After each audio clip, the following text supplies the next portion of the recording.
All right, what's up? What's up? Welcome back, everyone.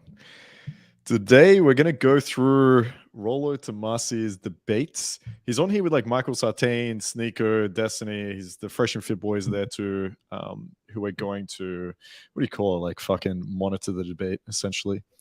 And for those that haven't been following, essentially Rollo is the guy that wrote a book called The Rational Male. I have actually a review on it from the channel from like maybe fucking, it feels like 2-3 years ago or some shit.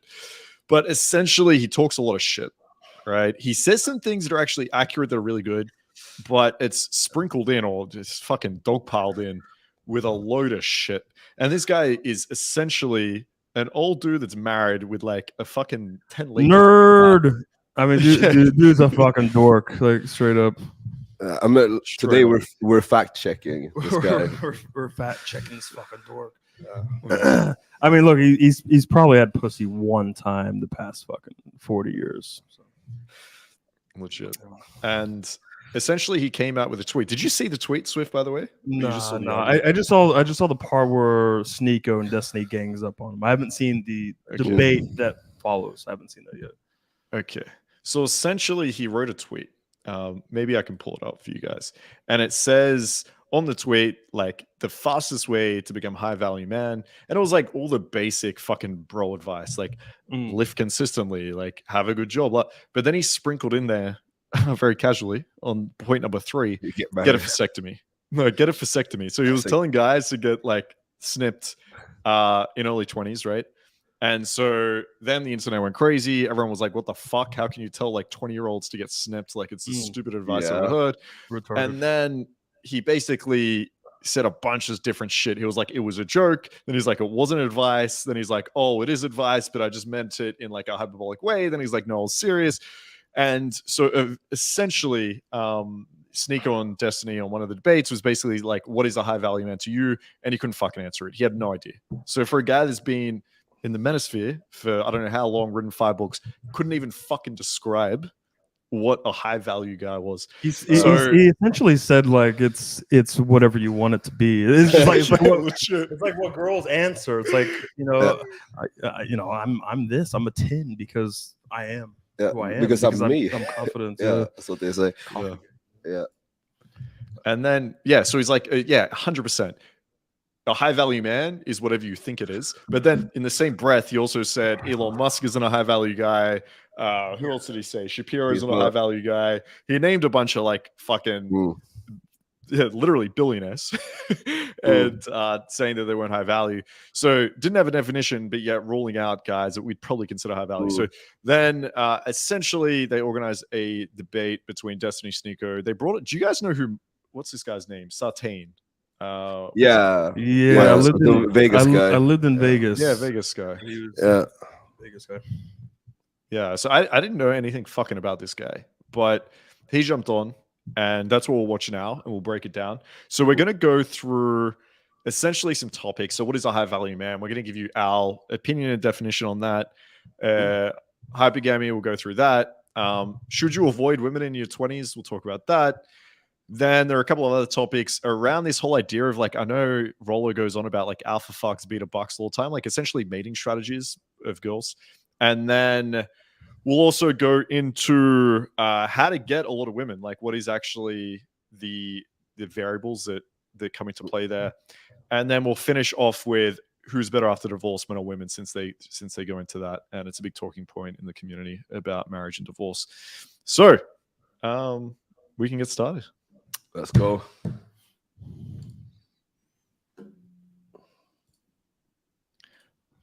My man Ryan, the donos. We're getting Swift a new mic, so keep him coming. Your boys. Nice. Good mics. What are you talking? I have 2 good ones. Listen, you need. Hey, do we curse? I didn't even know we cursed. Will we curse? Sometimes. Yeah, well, fuck, shit, cunt, bitch. Are we not doing that? We shouldn't in the first 30 seconds. I think YouTube like gets upset in the first 30 seconds. After that, we can fucking say whatever we want. But anyway, I love feminism. Yeah, I like that this guy just told us exactly how to game him. Exactly. It's perfect. More cursing, guys. All right, here we go. Let's Trust me. scratch There's this 20,000 open. people they don't. Okay. Yeah. All right. So let's define high value man. Who wants to take the first crack at it so everyone can at the table can agree what it is? I'll go if you Alright, guys go want me to go. So, of course, everybody wants to like nail me on what's a high value man. Okay, so I could have said this on our last engagement here, is that a high value man is the man that other men want to be and other women want to fuck. That's straight out of I think it was my third book or my second book. Okay, that's too broad a definition, I think. So I could have just simply said that. People ask me all the time in the tweet or on Twitter and social media afterwards, like, why didn't you just simply say that? Okay, well, problem with that is because once you get past that, it's a little bit too broad of a definition. So I did a little bit of homework on the way over here on the plane, and we generally go to the female delusion calculator on our show, and you guys have used the female delusion calculator as well. So what is a high value man? Well, we've asked that question quite a bit from pretty much every girl that we've had on our show. Now, should it be defined by women? Well, maybe not, but there's a criteria there that forms the basis, I would say, like just the core principle of what is a high value man. So when we go through that, we go and we say, okay, well, how tall is that guy? How much money does that guy make? What is his, is he obese? Is he like, and there's very specific,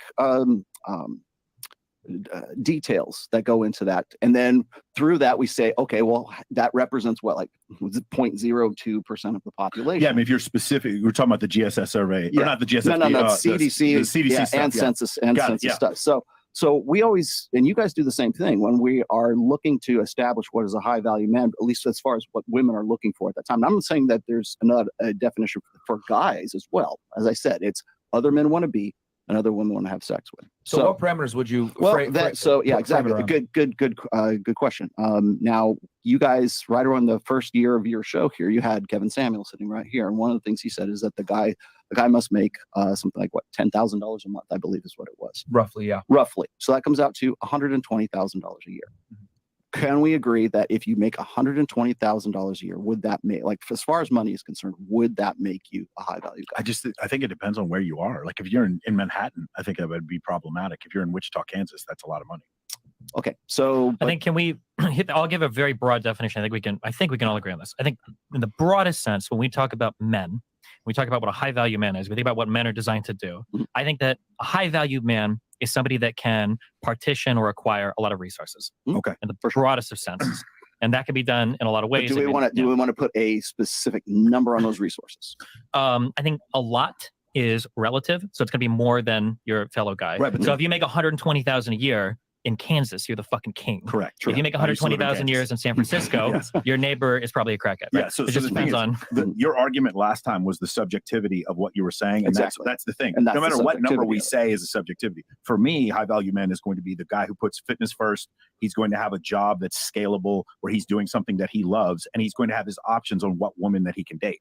Now, if you were to look at that and say, like, for instance, I like Greg O'Gallagher. I'm a big fan of How to Beast. Brandon Carter's a buddy of mine. Wes Watson, Goggins, what's his name? Jocko Willink. Those guys I consider to be high value men. The thing is, though, if Greg O'Gallagher is dating a woman with breast implants and fucking plastic surgery, another person who has different religious beliefs are going to be like, no, that's haram. That's bad. So that's the thing. It's the subjectivity of it. Sure. I think important to keep in mind is when we say value, we're implying some sort of exchange between multiple people. So like a moral man or a virtuous man might be way different than a high value man. We can all probably think of people that are very virtuous or moral. Wouldn't someone virtuous who goes by the Quran then have a different definition? Like, for instance, you guys had an argument before about family creation. If several of those guys I just mentioned, they are not interested in family creation. They're interested in being the most attractive versions of themselves they can be. So you would have one person say, this is not a high value man. They would call that person a joke. And another guy would be like, yo, man, I have been used by women my whole life. I've been broke my whole fucking life. And I see this guy and he's fucking killing it. That's a high value man. The subjectivity of it is like something like when you... I don't think it's as subjective as you're making it. I don't think religious people would really disagree about that. I just don't think that, and this is where a red pill kind of hits the wall, because it doesn't go past just how much money you make. So, yeah, like I think something that's really important. That's just one aspect of what a high the value subjectivity man part is. comes in, I think, when it comes to, if we use my broad definition of resource acquisition, the subjective part is, what do you need to acquire resources? So for instance, we say fitness, right? fitness could be a proxy for acquiring resources. If you're hunting in the wilderness, a more fit guy can climb a tree, kill a bear, whatever. But in some societies, fitness isn't a proxy for how much money you make, right? I imagine that on average, there's probably a lot of really wealthy people that are not, I don't know how much Bill Gates can bench press, right? But for resource acquisition, he's very, very, very valuable. So, and then also, I think we have to keep in mind, when I say high value, and I know Rollo likes to do this a lot, and so I'm going to try to play in this realm. I'm not trying to morally load any of these words. A high value man. So this question got asked, right? You mean just supply and demand? Yeah. So Epstein was a high value man. Yeah. Okay. But obviously morally a horrible bankrupt, character, of course, right? Okay. And there's going to be a lot of high value people that have a lot of value in society in terms of how much resource they can demand, right? Or Genghis Khan or whatever, who are morally deplorable people. And there's going to be a lot of very morally righteous people, virtuous people who don't really possess a lot of value. Maybe it's a carpenter, or maybe if it's I a can good, intervene real fast, I think one thing that we can all agree to, right, is I agree that it's immoral, right? A guy being high value. So it could be someone or amoral. Amoral. It could be, someone that's good or bad. But I would say this: respected by peers, has a skill set, he has a network of successful men around him, and we could say $100,000 per year. But we'll say, let's say if you make $100,000 per year, and let's say like maybe a Kansas living type quality. Sure. So those are all subjective, but we'd all probably agree in the West. so that'll get you to probably. I would say we'd agree on the vector. That comes closer. Yeah, sure. Yeah. We'd agree on the vector. True. And you seem to be agreeing with Myron now, but you also said last time that Elon Musk is not a high value man. Ben Shapiro's from a particular context, no, he's not. From what context? Well, from the context that he is not married, is a high value man married.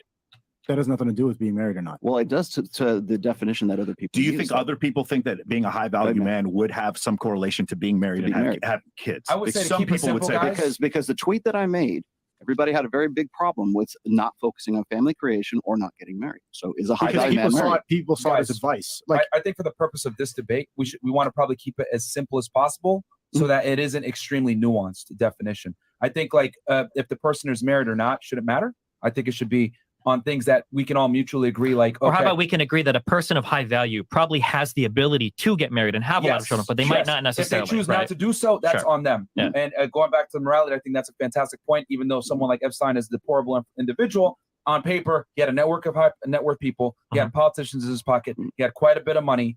He had a skill set. He probably had a vasectomy too. Yeah, probably. Shout out to the CIA. Shout out to the CIA. I would hope so by now. He did have a skill set, and he earned a good amount of money. So on paper, he's a high value guy, and I think that's something that we can all agree to. So we can. Fair enough. Okay, so we'll go off of respected by peers, has a skill set, network of other successful people around him. Morality doesn't matter, and we could say $100,000, if not more, and we're. All right. So what are your guys' opinions on that? Do you think that's an adequate definition of what you'd consider a high value dude? Well, I think something that is very interesting is that they're thinking about high value as something binary, like 0 or 1. Either you are or you're not. Whereas in my head, this is something that would more exist on like the spectrum or like a scale more than anything else. But the way they're talking about, they're making it sound like either you're high value or not.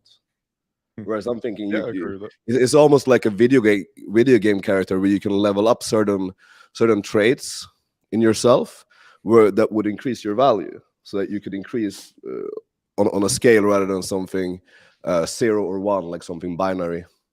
And also, I think the idea that you have to be married to be a high value guy is absolutely ridiculous. Like it's fucking absolutely ridiculous. But also, I think I was thinking exactly the same thing that Destiny was saying. But before he said that, it's like, well, a high value guy, he has the ability to do so, but he chooses not to. And I think that's key. Mm-hmm. Yeah. What I think personally they're missing from this is the ability to actually be good with women. Like, because I assume we're talking about this in a dating context, right? Like, so we're talking about the dating market and value within that market. And like, if I saw someone, let's use the example of like Shapiro or fucking Elon Musk or something, or even a lesser example. But if I saw someone like Myron at the table here, he's got a podcast, right? So yes, he makes that 100K a year. He's got social status. He's like all that shit. But let's imagine he's also a guy that just simps for women, and he's being used by a bunch of girls. You talk to him and he's like, I can never find the right girl. It's fucking horrible. Like, it's really difficult for me, and and he like whines about that shit. Yeah. Then would you consider him high value? No, I would not. And you know what this makes me think about? This makes me think about the guy that we did the other reaction to, like Steven Chowder or whatever the fuck his name was. It's like arguably I'm assuming he makes more than 120K a year. Maybe I'm wrong, but a lot more.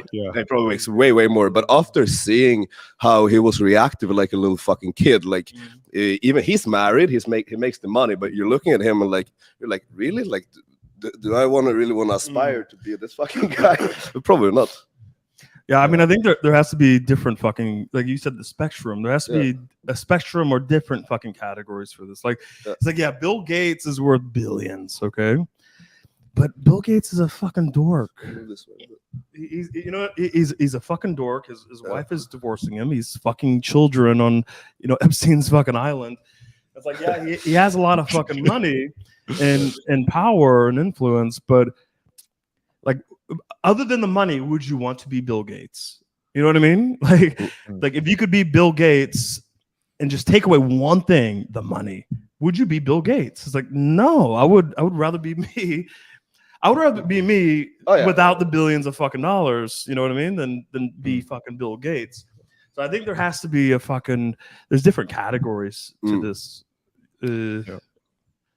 Yeah, I think and I guess Bill Gates is so fucking high in one category that I guess it's easy for a lot of us to be like, all right, he's still super high value because he's got billions of dollars. But I guess if you use a better example of someone that meets all this criteria, so you got some doctor, right? Some doctor in the community, he's on 120K, he's doing whatever, but yet he's just a fucking simp. I think that really drags you down. I think that needs to be added as one of the categories, is that not only just some social status, so you're this important doctor, but also you actually know how to communicate with people, and especially women, and you know how to handle those relationships. So I think if I'm going to categorize high value man, I'm going to add that in there, because I think it's something that a lot of people are missing and don't think about when they're thinking about being high value, especially in red pill community. They're just thinking about look, status, all that shit, and then they're in fucking disgustingly unhappy, anxious relationships that they'll bitch about later. So this is one thing I want to add to this. I think it's important to realize that the higher one person advances in one area, the more we can sort of expect him to be lacking in others. So for example, if we take someone who heavily specialized in one area of life and they're very successful there, let's take Elon Musk, for example. Obviously, he focused and specialized on being good at business and entrepreneurship. We can't expect him to both be the best business or whatever, and at the same time be ripped, six-pack, married, because you simply don't have the resources or capacities to focus on so many areas at the same time. So if you get really good at one thing, it makes sense that you would have to sacrifice other areas, because that's just how it works. I like Felix. The end goal is getting pussy and not being perceived as high value. I feel like a lot of the red pill guys. That's true. It's it reminds me of the gym community, right, Alex? Where guys are just there to impress other guys. I feel like a lot of red pillers are just there to impress other dudes. It's hey, we're all high value men jerking each other off. Isn't this great? And there's no girls in the picture whatsoever. Yeah. Good point. Yeah, they're fucking dorks. I don't know. Yeah. A lot of why are we listening to? I don't know. Is Rollo Tomasi a high value guy? I don't know. He's popular. He has some books and shit, but he's a fucking dork. Yeah, you know who else? This guy is just emotionally fucking weak. Obviously, if you looked at his other fucking the clips from. I mean, you can actually see that the way that he went into the interview. He went, this video here, he went into being defensive, okay, everyone's gonna attack me. He always sounded emotional there. And when I think of high value guy or an ultimate fucking man, I mean, one thing is emotional stability, emotional fucking composure, right? So mental fucking strength, and you just watch him, and I don't know, you just look at him and you're like, it's kind of pathetic, right? You react that way, you have no emotional fucking composure. It just looks bad. It's hard for me to go, wow, this guy is such a fucking high value fucking man. I find it ironic that a guy who wrote a book called The Rational Male is very emotional. I find that very ironic, actually. So true. Yeah. So true. Anonymous Watcher said, if I understand correctly, value in dating, aka pickup, came from mystery. Value is the thing that triggers the emotional attraction. But these mainstream dorks would know what caused attraction. Yeah, I agree. I think the whole idea of value came from essentially attraction. And so when I think about attraction, I think like the triggers. So like leadership, pre-selection, caring or like protecting loved ones, successful risk taker, emotional intelligence, congruence, humor, confidence, status, looks and health, all these things, right? Like, so having all those categories well established is what I consider attractive and also what I consider high value. So I think that definition is like very basic. I guess it's okay. I think it's just missing the relationship point of view. And another fucking thing is, you know, if you are sort of like maxed out, let's say you have all these different traits that you mentioned, and you're sort of maxed out in those areas, but you're not a fucking billionaire. You're not fucking Bill Gates, or you're not as rich as fucking Steven Crowder. Well, if you truly understand women, right? You're emotionally stable. You're all of these things that women really want, including you're financially stable. Maybe you make $100,000, a year. You're not a fucking multi-billionaire. I think women will more likely not cheat on you and be far more happy and satisfied within that relationship with that kind of guy than a guy who has fucking $10 billion, but he lacks in every other fucking category. So it's kind of like, yeah, you got $10 billion, but your wife is divorcing you, taking half your fucking money, roasting you online, cheating on you. She has a side guy and she doesn't respect you at all. It's like, fuck, you have $10 billion and your wife doesn't respect you? It's kind of like, it's like, fuck, everyone focuses on that $10 billion, but I mean, are you high value? If your own wife can't respect you, if women can't, they look at you and they go, ugh. You know what I mean? Like, to me, it's like, yeah, you got $10 billion. It's hard to ignore because they could go, you don't have $10 billion, right? And it's like, fuck, okay, I don't have $10 billion, right? Yeah. So it's kind of, I think the definition is, there needs to be a different definition of high value or different categories or a spectrum or something. Yeah. We all can agree that Bill Gates is horrible with women and his wife doesn't respect him and he's a fucking dork and nobody would want to be him if it wasn't for the billions of dollars that he has. If you took away the money, like you wouldn't be like, I want to be this guy. No. There's no way. Not at all. I like that idea of the adage, right? Of money doesn't buy you happiness, but it gives you like freedom, right? I think attraction doesn't bring you, let's say, power or happiness within a relationship, but it gives you opportunity. So having attraction is going to give you opportunity to like these hot girls that are arguably like more interesting to be with. But if you don't actually know how to manage that dynamic, you're always going to be unhappy. So it's I mean, the top G always he talks about money is an amplifier. So if you're a fucking dork, and then you get money, you're still a fucking dork with money. Right? If you're the top G, without money, and you have money now, you're the top G with fucking money. It amplifies. Right? I do agree with that. Makes sense. Yeah. Right. So let's go to next talking point with hypergamy. So I'll just skip forward and we'll see what they have to say about that. Cool. So I guess alpha male will deal for later, and then hypergamy. How do you guys want to define that, just so we understand here? Because I mean, it's an ever-growing term. It used to be the practice of marrying up originally. So how do you guys want to do it? Okay, so let me just see if I can define terms here. Okay, so the classic understanding, if you go and you look in the dictionary, you go to Wikipedia right now, the classic understanding of hypergamy, to the letter, is it was a term that was used by a sociologist. I want to say it was in the 1950s, and he was studying the caste system in India. In Hindu cultures, and how the tendency for women to marry from one. Swift, you'd be an expert on Indian culture classes, so I'm really tuned in now. This is Kevin Samuel's definition in the comment here. Okay, from a lower caste to a higher caste. That was based primarily on the socioeconomic status of that person and that family and everything else, and that's the original idea came from.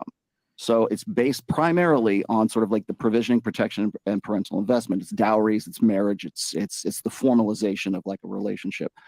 In the last, I would say, 20 some odd years, we broadened the definition of hypergamy to include the alpha fucks beta buck side of things. Okay, so there is the short-term sexual side of things, because women mate up, across, and up, as well as marry across and up. And as far as the definition is concerned, I've been trying to do this myself, right, is to expand the definition.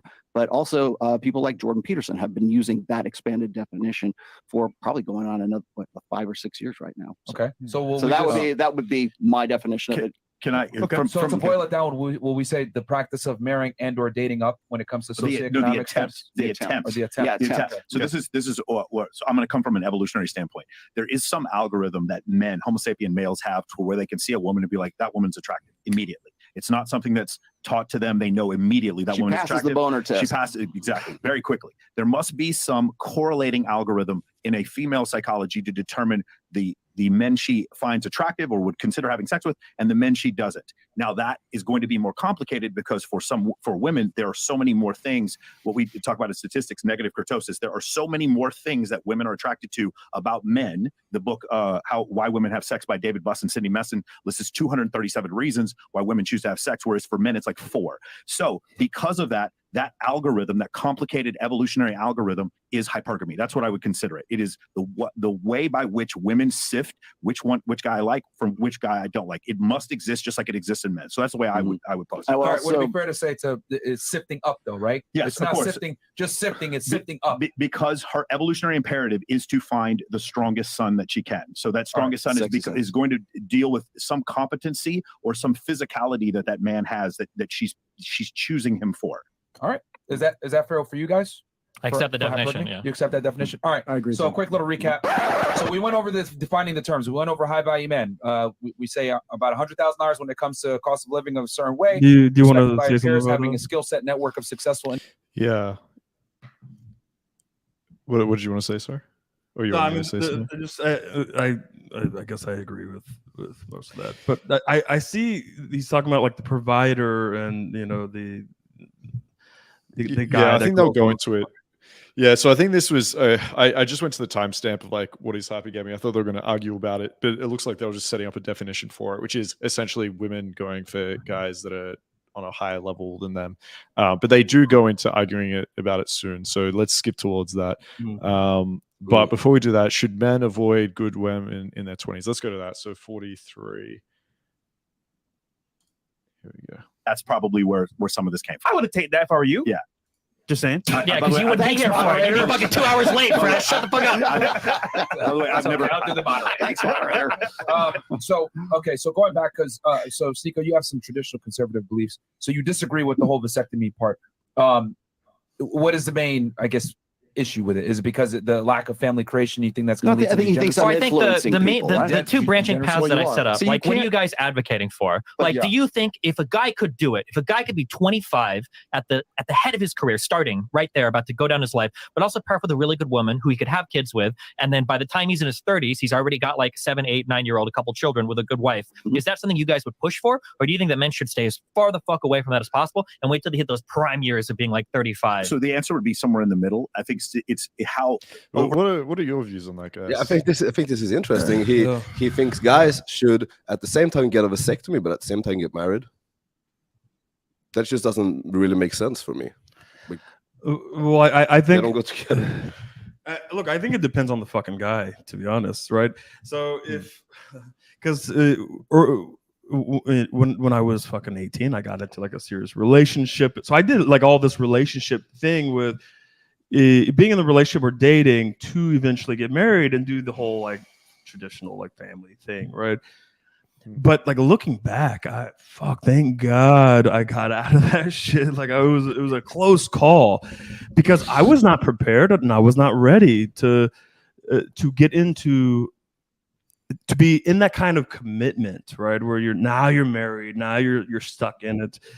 And I didn't really have the skills. I didn't develop all the skills as a man. And when it comes to women in game and relationships, I did not have the fucking skills, right? And it was not going as well. It was going horribly at some points, and it just wasn't going as well as it goes now. I'm 30. I'm about to be 36 now, and I'm in a much better place, right? It's like, fuck. If I get married and have kids and do this whole thing right now, I would be set up, and I would be able to pick a great girl, set the right frames, have a great dynamic with the girl that I want. Options, you choose which girl you want, right? Set it up the way you want, have a very happy, non-toxic, drama-free relationship, have kids, and be more mature, be more wise, have more skills, be more financially stable. All of those things, I would be so much happier if I started right now than if I started at any point in my fucking 20s, right? Now, I'm not, but there are some guys who could at 23. They start their career, it's going this way, they work hard, and they're a little bit wiser than the average 23, and they're still growing, blah, blah, blah. Like there are guys who can do that, right? But at least nowadays, most guys, at least like almost every guy that I've met in their 20s, it would be an absolutely horrible decision to get caught up even in any kind of long-term committed relationship with the girl in your 20s and be tied down to that girl and invest a lot of your time and resources in that girl in your 20s. I think that's most guys could not handle that, and it will fuck them up, right? It's like, look, if you told me if I could go back and change some things, okay, where let's say I could be more successful, more everything at 36.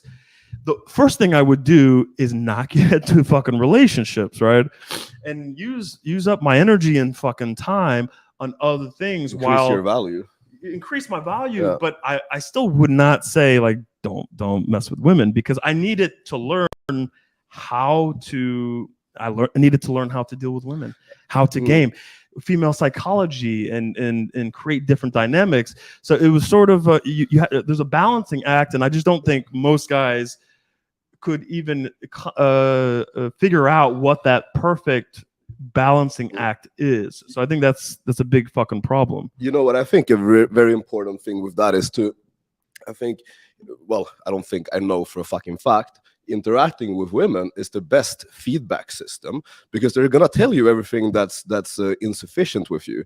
So I think they are just the best tool for self-development that you can have. So if you want to increase your value and you're not interacting with women, you're not allowing them to point out insufficiencies in your personality and your behavior, your growth is gonna be way slower than it would have been if they could have called those things out. Yeah, so that's a good point. I think that is really like one of the most overlooked things, is that they are gonna give you the most honest feedback. Out of more than your friends, your coaches, anything. You look at women, how they respond to you is the most honest feedback, nature's most accurate feedback system. You've got to use it. That is such a good point, because in my 20s, like I started when I was like 17 or something. Like I was trying to figure out in what areas I need to level up to become the ultimate man, right? And when you're young, you really don't know exactly what those are. They're kind of like generic bullshit that these fucking dorks, these red pill guys talk about. And some things I could figure out on my own. But it wasn't until interacting with lots of women and also going through rejections and heartbreak and honest feedback from girls, that's very direct and also indirect feedback from women, where you kind of go, okay, they're kind of teaching me in what areas I need to improve on to be a more well-rounded fucking man. It was very difficult if you don't get that feedback from fucking women, because women, a lot of women will value a lot of the same things, but you'll quickly understand sort of how they judge you and what values they truly value, right? And you can level up in those fucking areas, and that leads to you becoming a more fucking well-rounded ultimate fucking man or high value fucking guy. Yeah.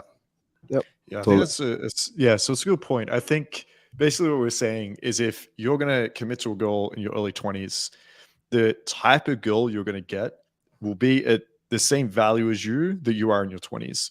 But I think what you'll typically find is, as you get into your 30s, your value is going to shoot up, and the type of girl you're going to be able to get is going to actually shoot up quite a lot. Yep. Whereas with girls, it kind of is the opposite in a way. Like their value will grow a little bit in the early 20s, but typically like move down after that. So I still think it's possible. Like there's obviously a lot of guys out there that got married or got committed in their early 20s and are living in like good relationships, but I think it's more rare. And I think the optimal path would be to actually get the experience, not commit to anything too early, practice what relationships are like, and then devote yourself and commit a little bit sort of later in life, I think would be the optimal way to do it. Yeah, and I think the longer you wait, the more you build up your value. I think it's the smarter way to go about it, because you're going to be able to get a higher value girl at the end, like the higher value you are. So it just makes sense to, do it later. Cool. Yep. All right, let's have a listen to see what they say. Over time, because I think social media has ruined things so much, if you know the whole thing where we talk about 33% of men having 0 sexual partners, that hockey stick starts at the advent of the Facebook app on the iPhone in 2008. You can see it just shoot right up to where it was 12% of men or 16% of men with 0 sexual partners, and it got up to 33. So the thing is, what's happened now is, I would say it's statistically less viable, not unviable, but less viable for the 24-year-olds to marry the 21-year-olds and feel good about it, because by the time she's 31 and he's 30, or she's 31 and he's 34, 35, the dynamics of his relationship are going to change. He's going to make more money. He's going to see the world differently. Now, I'm not advocating he leave his wife, but now those pressures existed where they didn't exist before 2008. Sure. So so I would push back against this strongly. So here's something that I've noticed, okay? People ask me, so I talk to a lot of women, I do my thing or whatever. When people ask me, like, what do you think is the best advice for, like, learning game, okay? Honest to God, the best advice is when you're, like, 12 to 18, having friends that are girls. Talking to women, not being nervous around them, dating in high school. You're not going to get any argument from this guy. Sure, okay, yeah, I don't know if you believe that or not. But honestly, that's the best time to do it. The second best time is now, right? But if you're not starting early and you're 25, and you've never even been shot down by a girl before, that's literally the scary. You could get a guy to climb the Empire State Building before asking a girl out. So immersion from women, being around women. Yeah, exactly. Yeah. And those warm spaces Totally where dating and everything is possible, right? But the issue is when we push on this grind set shit so hard, and now you're getting a guy that's like 32, and he goes out on a date with a girl, and he wants to talk about, like, white papers for crypto coins. How the fuck is this guy going to be in a spot in his life where he's ready to, like, find a woman, settle down with a family? Like, how does he turn that on instantly? The grind set guy doesn't mean you don't talk to women. That's a good point. It just means you're not looking to get married. Well, one of those pieces of advice, like, eliminate all sedations or whatever. So what that means is, like, eliminate pornography, eliminate alcohol, eliminate. Yeah, I just want to comment on that stat, because they bring it up a couple of times, and I know the fucking Menace may bring this up quite a lot. So there's a stat done by it was in America, and it essentially found it was like, it was around 33% or whatever of men they polled in the last year have not had sex. And so they use this to, like, hate on women. But if you actually look at the figures, it's very similar for women. And actually, the last year that I have data on, it's actually more women didn't have sex in the last year than men. So yeah, there's obviously something going on. I'm curious what you guys think it is, but I think there's a lot of guys that aren't in these, like, warmer spaces. So there's more people working from home. There's less people in, like, these social groups and environments. Everyone's, like, on their fucking computer. People aren't interacting as much anymore. Like, I think, and everyone's using Tinder and stuff now. It's more acceptable to meet up from Tinder. So I think what you're finding is, like, just in general, like, I think everyone is just having less sex. I think look for fucking. A lot of guys are fucking, like you said, they're inside, they're on their fucking in front of their fucking screen. Yeah, they should have. They're eating. They're drinking tap water. Their testosterone is dropped. KFC. It's like, look, if you're eating fucking junk food all day, you're sitting in gaming for 18 hours a fucking day. You're doing all these things. Look, your testosterone is dropping. Your sex drive is going to be fucking non-existent. So you have no desire to improve yourself in that way, so that you can fuck, because you don't have that fucking, and there's porn, so you just jerk off. And also, like, if you are that guy, you don't deserve to fuck. Like, I genuinely don't think you do. But also, there's also the bottom. Like, in America, how many women are fucking big, huge, just fat, obese? That's not attractive to any guy. Like most guys who get with these big women are really doing it out of desperation and lack of fucking options, right? So I think the bottom percent of both men and women are they're not pulling their fucking weight, right? Yeah. So they're kind of getting what they deserve, but also it's like fucking even the bottom percent of women. Even the fat girls who have nothing going for them, they are still going for the top percent of guys. They may not be like the top 0.1% of men, but higher than but them. Even top 20%, if they're in the bottom 20%, they're gonna struggle fucking those guys. They may get fucked by some of those guys on a gutter game night or something. They couldn't pull or something. Who knows? But they're not going to get a call back. They're not going to have any kind of casual thing, and they're not going to get married to these fucking guys, right? So they get a little bit of taste of that top 20%, and then they say there's no fucking good guys, and it's like, well, you should probably be dating the bottom 20% of fucking dudes who are right now playing video games and eating Cheetos all fucking day, right? Yeah, you can do lump parties together. Your fucking that's your group. That's who you should be fucking dating right now. But guys, like if you're bottom 25%, like, but for all the motherfuckers watching this, if you could make it even in the top 10%, like making it into the top 5% is actually not that fucking hard nowadays, especially if you're in the West. It's not that hard. If you're in the top 5%, the top 1%, you're living very, very good, especially if you're in the top, because we did the female calculator thing. We're in the top 0.0016 or some shit. I moved up because I was more obese, but now I'm much better shape. So I'm moving up in that percentage. But fuck, if you're in the top 1% or better, guys, you should be killing it right now. You should be fucking killing it. And also, if you are one of these bottom 25% that he's talking about, you're getting exactly what you deserve. Like, honestly, if you're one of those guys, you are a lazy fuck. There's no other way to put it. You have all the resources. I don't feel bad for it. Not at all. All right, let's move to should you sleep with 50 women before settling down? Doing it in service of that bond of like father-son and building the family. Same thing with sex between a mother and father. Sex between a mother and father is not the same thing as random sex, because that's being done in service of fortifying this institution that ultimately all of society is built upon. Yeah, so I think that's the difference. The red pill advice is 50 women. So the whole purpose is just to get I think it's Myron's specific advice. Okay, but like one of the forefronts of the red pill, just get this done. It's like getting a notch on your belt. You're going through the motion specifically. It's like doing reps, and that you're treating a person like you're just getting reps done. Yeah. That's not that is dopamine release in its purest form. You're not trying to establish anything. The whole point is to never see her. Myron, I don't want to put words in your mouth, but I think Myron's not saying that for dopamine release. He's saying that for experience, so that you don't get used by women. I think one of the things, the whole point. Well, that's why I'm equating that sex to being a waste of time. I think if you gain some experience, and you had made the point before, is like, oh, is this you're going to fuck this girl and be able to tell if she's a good mom? No, but what you're going to be able to do is see the red flags before they come. You go on a date with a girl you find really attractive, and she will not shut up about her ex. That's probably a good red flag. Well, one thing, it doesn't have to be 50 times. 50 girls is nowhere near enough to learn how to spot red flags. I think that's a very low fucking. If you've been 50 girls, in my eyes, you're essentially a virgin. Like, legit. Sure, I think that's exaggerating. Oh man, I don't know about that. Like, I think it depends on what your experience with those 50 women have been. Like, if you have slept with 50 women, but 30 of them were long-term open relationships, I think that's massively different than if it's 50 women and they never wanted to see you again. You know what I mean? I was like prostitutes or something. They're talking about like 50 night game pools, let's say. Yeah, but obviously, if it's 50 long-term relationships, well, actually, then he would be a very old guy. But fuck. I mean, it really depends on what that experience is with those fucking 50 women, right? Like, if it's just like one night stands with 50 women, doesn't fucking give you much.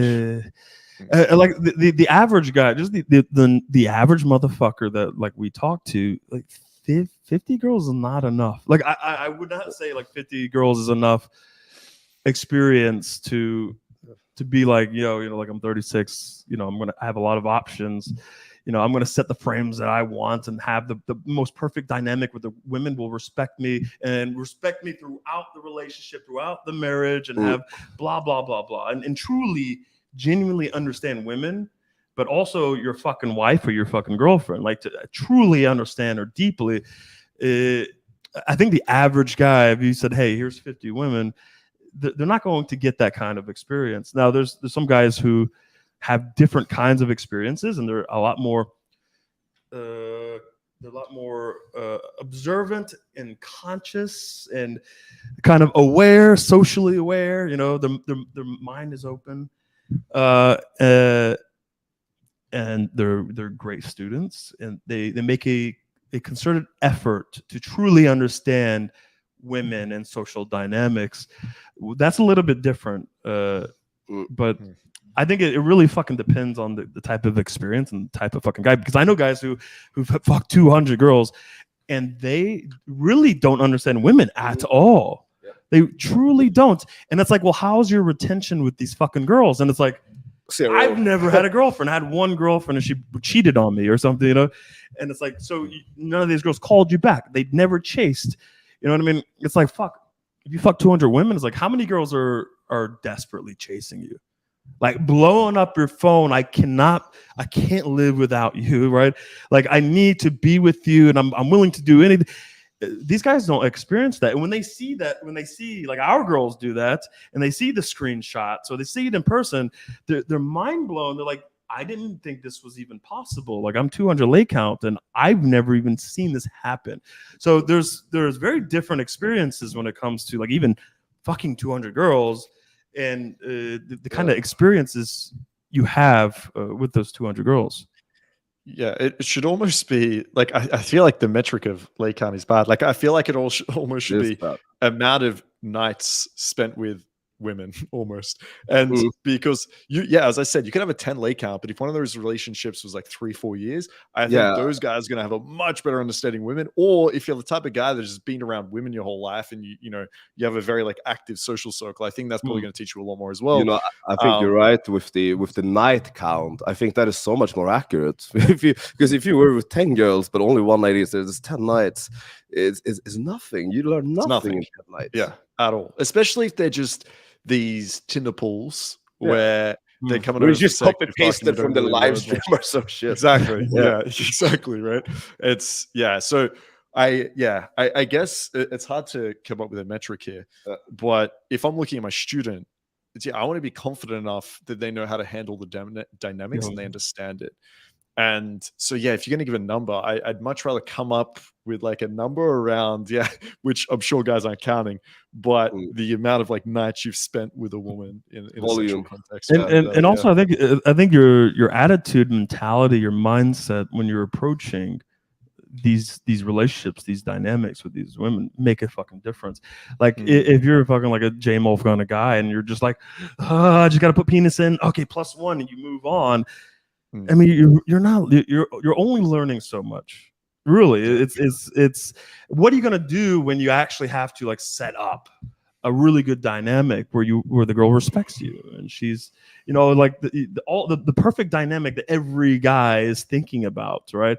And some guys can't even think about because they can't imagine scenarios where women behave the way that they do with our fucking girls. Like it's even a lot of fucking coaches. They're like, well, I can't comprehend this. How do you guys do this? And it's like you're teaching guys, you're coaching guys. Well, first of all, they can't even get girls to accept that they do this for work. They're like, I mean, we've had coaches come to us asking for advice in relationships. Like it's crazy. Like this is what you guys don't understand. Like we're not joking about 200 lay count. Like we have students or coaches come to us with 200 lay count. They've fucked 200 girls and just no idea what they're doing at all in a relationship or relationship dynamic. Sometimes way more than 200. Yeah, sometimes a little more. Yeah, crazy. It's like even if they have some options, because they have a little bit of game, they fuck 200 girls.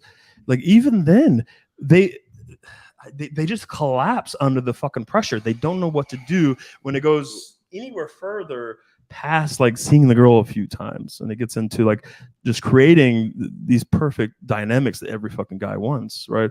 I mean, it's really next level shit. And like in the Mastermind, you'll see thousands of guys. Like if you go through the lay reports over the past years, there's thousands of lays, but you'll see a lot of lays from like Tinder, right? But we tell guys like, yes, it's good to get that experience. Okay, it's like use our text game and our advice, and have your fun, have your easy lays, But you need to get off fucking Tinder sometimes, right? You need to have periods of immersion where you're actually like going out and meeting women, and you're actually building different dynamics with different types of fucking women so that you can learn, right? Like, fuck, don't just do the straight to home fuck date every single time. Go do something with the fucking girl. Like, yeah, you're at 200 lay Take count it from to the cat cafe. From 200 booty massage, fucking. Yeah, we have a guy who got 200 plus lays from only the booty massage routine. But take him to the cat cafe. Take her to the cat cafe. Yeah. Like, spend a little bit more time, because you need to have some experience, like, with the girl in front of you, right? Yeah. All right, fuck yeah. So after you've done this a few times, you start to see these red flags before they occur, and you're smarter, and you can help your friends out with those things. That's the only reason why I would say that. A little bit, although I would fight on some of that advice, because like you can, and like you said something earlier about how the casual dating and shit that you did in your early years probably helped you with dating later on. Yeah. It sounds like, based on what I hear you say, that's probably true for you. But I think we could both agree there are ways that you can do it that wouldn't help you at all, right? If you go onto Tinder, you find a girl, you dinner, fuck her, never talk to her again, you could do that 50 times and arguably have less experience than a guy that's dated one woman for 7 years. Yeah. Right? Just because you've never even learned. Experience. Yeah, exactly. Yeah. So like 50 women could give you a lot of insight potentially into the female psyche, I guess, if you actually spend any time with them and date them. But if it's literally just one night stand, like, I don't know if you really learned anything, right? Well, see, here's the thing. The average North American male has had, is it seven sexual partners, six sexual partners? 7 to 9, yeah. So for him to say 50, I think that sort of... That's crazy. Yeah. The average guy is fucked 7 girls. Yeah, it's funny. It's funny. Once you remember the boot camp student who fucked like 16 girls in 14 days or something. Imagine that. Holy shit. It's going to include that necessary experience, right? And we can debate on how worthy that experience is. I will tell you, at 45, I've learned a lot about women from being around women, not necessarily just having sex with them. I want to address like your point as well, because I hear what you're saying, because a lot of people will take the quote unquote red pill to its most logical extreme, right? So just fuck a bunch of girls. That's all it's about, right? When my very first book, there's 6 chapters in there. It's called Plate Theory. Okay. Each one of those, like when we're spinning plates, it's like you're dating non-exclusively. And if you read those rather than just listen to what's going on online, you'll notice that the last chapter in there is transitioning out of the plate spinning, the dating non-exclusively, into something that is more monogamous at that point. But that gets thrown to the wayside because nobody reads anymore, obviously. But the fact of the matter is I think that with this, another thing that comes back on me is people say, well, Rollo just says fuck anything on 2 legs. That's not what I'm saying at all. In fact, in the book itself, I say, you know what? Just because you're spinning plates doesn't mean you're fucking every single one of those plates. There are possibilities. For some of them, maybe you are. For some of them, maybe you're not. But you're dating non-exclusively. Hang on. He's saying you're dating them but not fucking them? So you're friends. Right? You're friends. How is that spinning plates? That is not spinning a plate. That's Is that what he meant? Someone correct me in chat if that's what he meant. It sounds like he's saying that you have multiple women that you're dating, but some of them you won't be fucking. The most glaring thing. Like I haven't read all his fucking books or anything. I've heard about him, but you could tell that what the shit he's spewing is not coming from firsthand experience. You can tell. He's a theory junkie. Yeah, he's a theory guy. That's exactly what I was thinking. It sounds like a lot of things he's saying is coming from the lens of inexperience. It's like a Dungeons and Dragons sort of like sitting in the basement trying to come up with these fucking theories. And he's like the king of theory within this realm of fucking dorks and nerds and incels who have never, don't have real experience with fucking women. It kind of bothers me, but whatever. And so the idea behind that is not to get your notch count up or not to validate your ego for whatever reason. It's so that you understand so you know what you want in a woman, and so you know what you don't want in a woman. Whether you fuck that woman in the first place is irrelevant. Some guys are going to do that. I think it's relevant. But I think it is relevant, because how else are you going to know if you liked it or not? If it comes down to figure out what you like or not, if you don't fuck her, I think that's, you're missing out on a big part of like figuring out what you like. And he's sounding like a big backstepping pussy right now, because Sneako's essentially saying like, okay, I don't just want to be fucking random bitches that means absolutely nothing. But now Rollo's kind of being like, well, you don't have to have sex with him, I guess. Like, if you don't really have to, like, what he should be saying is, No, just because you're fucking them doesn't mean it just means absolutely nothing. Like if these women, you just want to fuck and want to have a good time, want to have fun, fine. But you can also fuck them, have relationships, and it means something. But what I'm suggesting is you have multiple of them and you start to understand exactly what you like, and then you pick from there. But now he sounds like a little pussy being like, oh, well, yeah, I guess like you could like be friends with him too. It's like, dude, like fucking have a backbone. You know what I'm thinking? I'm thinking you really get to know someone on the deepest level after sex, not before. So I think, you know, the entire thing, like knowing what you like, you might not know that before after. True.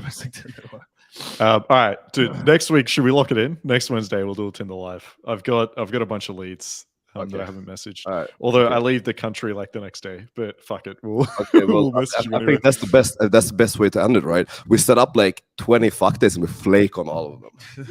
That's perfect. Or we send them to William. We do this for Rollo. We send them to Mastermind Josh, William, other guys. Yeah. Kelly. All right, this is easy. Right. I think we should just spin those plates and just kind of let them fall. Yeah, exactly. We don't have to have sex with them. We'll just spin them. We'll just we'll get it going. Okay, I like that. Easy. I think the idea, and I've been struggling with this since the very early days when I was a moderator on the SoSwap boards, is that I think a lot of people think that it's conditioning guys or it's teaching guys to be like jerks, to be like womanizing sons of bitches. And I would say that most guys who come into the red pill are not looking to be like players. They're not looking to be guys who want to go and just like bang up as many women just as the they majority of the possibly can. commenters. Maybe that's true. But the fact is that most of the guys, at least in my experience from working with these guys in the last 20 years, they want one chick. They want to actually kiss a girl. They're like 24, 25, in some cases 30 years old, and they've never gotten anywhere. They've never had any intimacy, never had any kind of affection. And I'm not like, sex is even out of the question. Just to have a girlfriend is why they're like, what they have been doing up to this point hasn't been working for them. So that's why they come in and they find this. That makes no sense to me. He's putting the wrong thing before the other thing. He's like, yo, don't even think about sex. They just want to get a girlfriend. It's like you need to have sex before you get a girlfriend. Yeah, exactly. Like that makes no sense. It's harder to get a girlfriend than it is to get sex. Yeah, right? But it's also like, look, I mean, yes, there's a lot of guys, especially like if you're coming from particular cultures, let's say, where it's like you've grown up to find one woman and to settle down, start a family. You know, like I lived in the South. I lived in pretty religious areas, and you know that's there's a culture like that. But I think a lot of these guys who are like, I just want one girl to love me and one girl.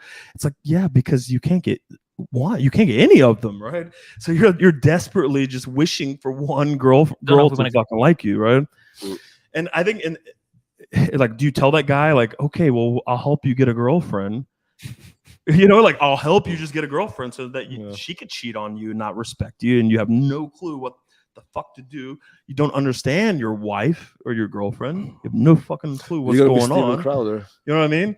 So it's like, well, I mean, I don't think you tell those guys, hey, don't worry about like gaining any experience. Let's just desperately get you into a fucking relationship that will absolutely fucking fail, right? Mm-hmm. Even if you make a shit ton of money and blah blah blah, and you can buy like Steven Crowder, guess what? You're gonna get divorced. Yeah. It's gonna be blasted all over the internet, and you're gonna be labeled a fucking abuser and have your money taken away and blah blah blah. See, this guy, they could have avoided all of this shit. Just join the mastermind. Like, it's fucking. Yeah, I mean, that's the real solution for these guys is join the mastermind. Yeah, like really, it's free. It's free. But look, everyone can't be top. Look, everyone can't be a top G. Nah, okay, no, definitely not. There's got to be some bottom guys, and if you're listening to this, hey, there's a chance for you. There's hope that you could be in the top 1%, right? Yeah, all you need to do is you need to dye your hair blue. Yeah, and join the mastermind. Yeah, easy. True. True. All right, we're gonna go to mating strategies. Let's see what that says. We want to go because I think we're going to get back into this later. Do we have a particular topic we're going to talk about, or do you want to talk about dual mating preferences? We can hit. Yeah, because I think it's a good segue. Yeah, because that ends the vasectomy discussion right there. going there. But okay, we could go into dual mating strategy, and in this case, it's going to be the classic alpha fucks, beta bucks, the dual mating strategy of women that basically, you know, they have sex according to heat with that really tall, nice looking guy, right, the Chad, and then they go ahead and get with the other guy for his resources, the beta bucks. Can I reset this from a scientific standpoint? Yeah, so ahead, this is in The Evolution of a Desire by Dr. David Buss. In that original copy, it's called the Dual Mating Strategy. Later on, when he writes the book When Men Behave Badly, he changes his opinion to what's called a mate switching strategy. So, and the reason why he does that is because they do a survey and find out that 83% of women who cheat on their husbands fall in love with their affair partners. It is below 30% for men. So something that statistically different would show that when women cheat, it is to find a new head coach. When men cheat, it's to rearrange the roster. So that's essentially what he's saying with that whole thing. Now, Rollo and I actually disagree on this a little bit. I believe more in the mate switching strategy. He has mentioned before about the dual mating strategy. The thing is, I don't think it's 100% one way or the other. They can coexist. There's too many women that I know that are absolutely have a sugar daddy while fucking Brock the bartender at the same time. And so, again, it's just anecdotal. It's not statistic. But I think both of them exist. Whether or not it's 85-15 or 50-50, I'm not really sure.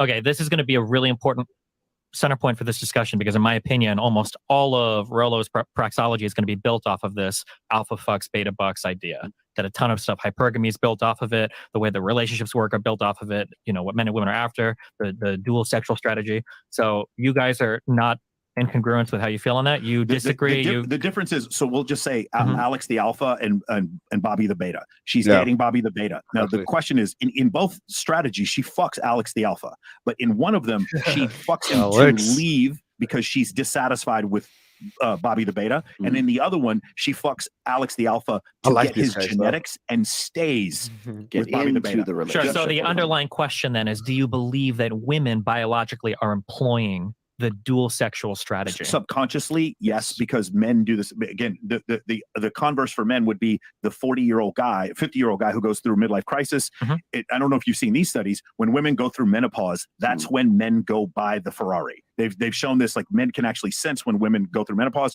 and so that would be the same. That would be the equivalent for men. So yes, do I think women do it? I think they do it subconsciously, and I think it's strictly because of their evolution. Okay. And Michael, go ahead. Oh, here's the there it is. Stats. Yeah, you see from 2008 to 2018, it shoots up to 28%. Yeah, I'll pull up the actual study that goes to 2020. You'll find that women actually go beyond men, but we'll keep playing. I'll pull it up. of men. Chris Williamson had a comment before. He thought it was in the 40s now. He thinks that number has gotten up even higher. So that ended at 2018, but that's a pretty statistically viable number right there to go from 16% to 28% in the course of 20 years. And I should also point out that that's one demographic cohort, the 18 to 30. If you go beyond that, it still tracks. It's just not as significant. Yeah, I'm curious how much that correlates to housing prices. Because I know that like housing has become increasingly unaffordable, and a lot of the issues for people not having a place helps you not get laid. 100%, yes. And married, it's a very big success indicator for a successful marriage as well. So okay, into the dual mating hypothesis. So firstly, I want to ask, what is an alpha male to you guys? Great. So would you admit, like when we talk about, and we're going to start from the taxonomy here: elephant, bull, seals, tigers, lions, silverback gorillas. In those cases, would you admit that there is an alpha male, at least in those in biology in those cases? Yes. Again, it's okay. So we understand that there is something. So here's where the confusion comes. If I'm having my birthday party, I've noticed whenever I have my birthday party, I get more attention from my friends and from women in general because they see other women paying attention to me. In that moment, contextually, I am alpha. When we leave that and we go into a club to watch Calvin Harris, all the girls now stop paying attention to me. They see Calvin Harris go on stage. He is now contextually alpha. That's how I define alpha male. I don't know if wait, let me catch that. What was the definition there? Like what is, and I'm not trying to get you in like, what is give me 16 words. Like in general, like what is an alpha male? Actually, I'll give you my perspective. This is what I'm confused on, and then you can talk around this, okay? My confusion is so earlier we agreed that I think high value men are people in general that can partition resources. Yeah. And in the broadest of senses, are people that can partition resources.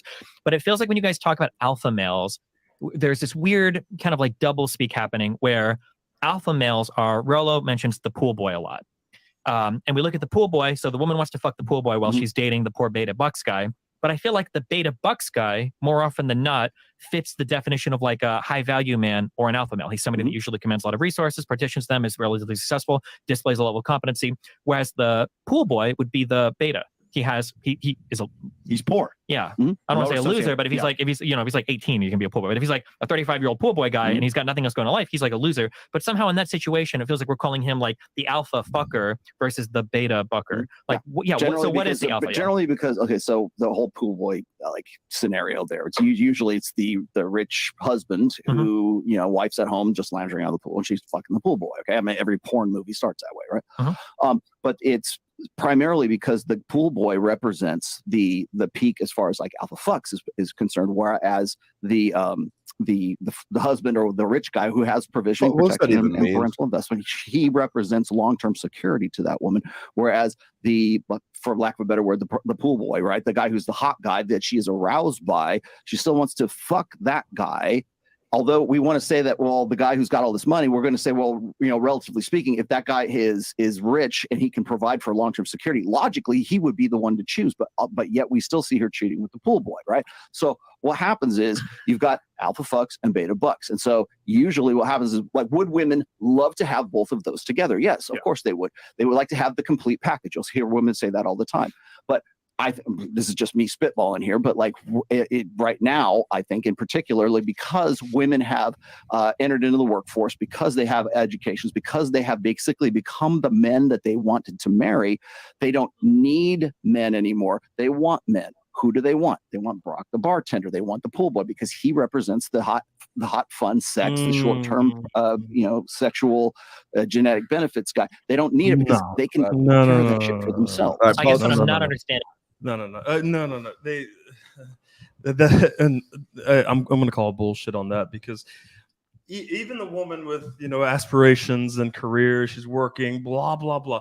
Even these fucking women that I talk to, they get to a point, like if you actually really talk to them and they open up, they actually really don't want to be in that position, right? They really don't want to be that working fucking 16 hours a fucking day career woman. Like maybe at the beginning, whatever, but at some point they're like, if I could meet, okay, like they talked about like the beta and the alpha, or the provider and the pool boy, the fuck boy, whatever you want to categorize it. There is the ultimate guy, okay? You have the provider guy, and then you have the alpha fucking fuck boy / whatever you want to call it, right? But there's the top 0.01%, whatever number you want to put on there. It's very, very fucking rare. That is the entire full package. Okay. And I've been thinking about this quite a bit because, what I'm trying to like level up and become a well-rounded, fucking guy in all aspects. I'm thinking like, okay, I don't want to be the provider guy, right? I don't want to be just like the fuckboy guy. No, you want to be like and it's kind of like you want to avoid being the provider guy. You go through being the alpha, the alpha fuckboy guy who's fucking lots of women, and you're trying to make your way up so that you are the full package, right? And I try to display all of these things to women, and when they see that, they go, "Holy shit! It's like a fucking unicorn," because they never see that guy. Almost like, swear to God. They meet one of us, and it's like, I will never, for the rest of my life, come across another guy like this. For most women, it's truly like that. And that's really how you get women to fucking do anything you want, to chase you non-fucking stop, right? Because they realize that you're not the beta provider guy she has to cheat on and she doesn't respect. But you're also not the fuck boy where it's only going to be like kind of wild fun, or you're getting choked or whatever, Like you get both. You get everything. He can provide. He could, he could be the Rock. He could be. He'll give you 30 orgasms. He knows how to fucking choke you the way you like to be fucking choked. He's fun. He's socially. He's 10K a month. Yeah, he's 10K a month. Whatever. The full fucking package, right? Yeah. So I think that is what they truly want, but it's like, it's fucking rare. You meet Bill Gates, he's a billionaire, but guess what? He's a fucking dork, and you cheat on him anyway. if I'm Bill Gates, motherfucker, I have billions of dollars. I'm gonna let my wife fuck the pool boy. She had a side dude. Some fucking like I don't know, minimum wage guy or something. I don't know. He had a side dude. You're a fucking bitch. You gonna let your wife have a side dude while you fuck some six? You gotta be fucking kidding me. You're Bill Gates. You're worth billions of dollars. Imagine you give me billions of dollars. Nothing changes really, except I'm a little bit more narcissistic and a little bit more like, yo, this is how shit is going. I have now 10 wives. Okay, now you really can't do anything about that. You have to accept this, right? So it's like, fuck, it's so fucking annoying because all these fucking rich dudes are the provider guys still, and they have no respect for their women. It's unbelievable. How can you not command respect if you're in that situation? That you're still a fucking dork, right? So I think it's like, yo, don't be the provider guy. I would much rather guys start off, especially when you're young, being the however they want to put it. I don't know, the fuck boy, the pool guy, or whatever, the alpha guy, whatever you want to put it, right? The guy who maybe the girl's like, yeah, okay, I don't really see like a future with the family and all this shit. Like, I think that's okay to be seen as like that guy in your 20s while you're still developing yourself as a man and you're trying to grow in your career and gain experience and wisdom.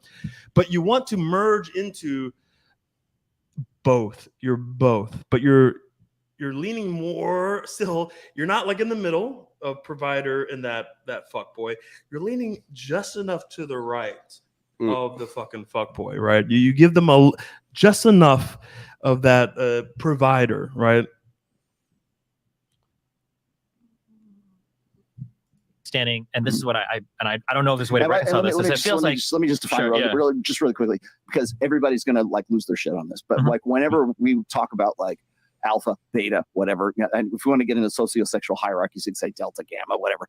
But I only ever use alpha and beta because it just distills these things down to placeholder terms. Sure, so I don't think that human males are like silverback gorillas, right? Or wolves on the Arctic tundra or something like that. Okay. Do you understand? The day she got married, the alpha was the guy she married. And I understand what you're saying, but because you're making this appeal to evolutionary biology, but when we look at alphas in other species, those alphas are never, or very rarely, are they the way that we describe alphas in society. When we're talking about alphas, that's what I'm There's saying. not like the silverback. There is no silverback gorilla who's the alpha who like runs into the forest, comes back, fucks a woman, and then leaves, right? These guys are very pro-social. They're leaders for primates, especially. Not just dominance, though. There's a lot of prestige as well. There's a lot of like mutual grooming that goes on with gorillas, right? Primates, yes. Primates, yes. So for instance, like being pro-social, grooming other primates are all very important. Because regardless of how strong or alpha you might think a chimpanzee is, This is very true. I know me and Swifty have probably watched a lot of animal. Yeah, we've watched a lot about this shit. So it's one thing that I was surprised to discover is that whenever you think of like alpha male in the wild, you always think, okay, it's the biggest, strongest fucking animal. But it's not true. It's a lot of the time it is this guy's saying, it's the most pro-social. It's actually the most emotionally intelligent. He's the guy that everyone likes. So in primates, they do some like grooming and shit. They like look after the fucking family and whatever it is. It's people look up to them as having power. So they're usually like quite strong, but they're not often, I should say, the actual strongest fucking monkey, gorilla, whatever it is, that is the alpha. So I think that's important to actually learn from in our own way that we're dating, their own way that we're thinking about alpha, is it's not just about the guy that's the strongest, most dominant. It's also the guy that is the most like emotionally intelligent, understands women, understands men. And you know what's interesting, because we watch so many of these fucking documentaries. Even if there's a challenger to the alpha male who is like younger and maybe stronger, the group, the harem, and the other people, if they like their leader, right, who may lose the physical battle, they'll jump in and attack the challenger because they know physically he'll probably beat the alpha. But we like living under his leadership, so they'll come in and also fight the other challenger because they want to stay with this guy who's loved, who's a great leader, right? Interesting. 2 or 3 others are going to kill him Yeah. if he's an asshole. Nobody's going to want to follow that guy. There is no such thing. Because beta males form coalitions to take down. So with the chimp, absolutely. With Silverback, it's a little different. He's not as pro-social. He doesn't want any other males around at all. But yeah, I do understand what you're saying. I think the difference, like I said before, is we're just using it as a placeholder. Alpha just means more than beta. It doesn't mean anything else. Okay, sure. And I can accept that, but I would fight you if I was in a fighting mood. That would be a lot different because we're very clearly drawing from the animal kingdom. Yes. So when we use those words, because we're animals, yeah, I understand. But the way that frame of reference. Yeah, I understand. But alpha male in the animal kingdom would be like the beta lawyer guy. That would be the alpha male. The guy that is just the pool boy would be the lowest of the low in the animal kingdom. He would probably be excised from the group and he would just die. In his law firm, he contextually is the alpha male. When the girls have girls' night and go to Thunder from Down Under, he's no longer the alpha male. Contextually, that's going to change. That's fine, but that context you're talking about, that doesn't exist in the animal kingdom. The alpha is always the alpha. Right, he doesn't change to the alpha depending on the scenario. Because the silverback gorilla is always the strongest male until he isn't. And that's the reason why it doesn't change. And there's so many other factors that go, and I agree with you, there's so many other factors that go because Homo sapiens are so much more complicated than silverback gorillas. But the thing is, the only reason when we say alpha, it is a placeholder from this point now, and then it changes whenever. It's almost holding alpha is like holding a puff of smoke in your hands. It's there for a few minutes and then it goes away. And so it's almost like getting on a hot streak when you're playing basketball. Destiny, I'm going to make a book suggestion for you real quick because this is a lot. I think we're both drawing from the same place.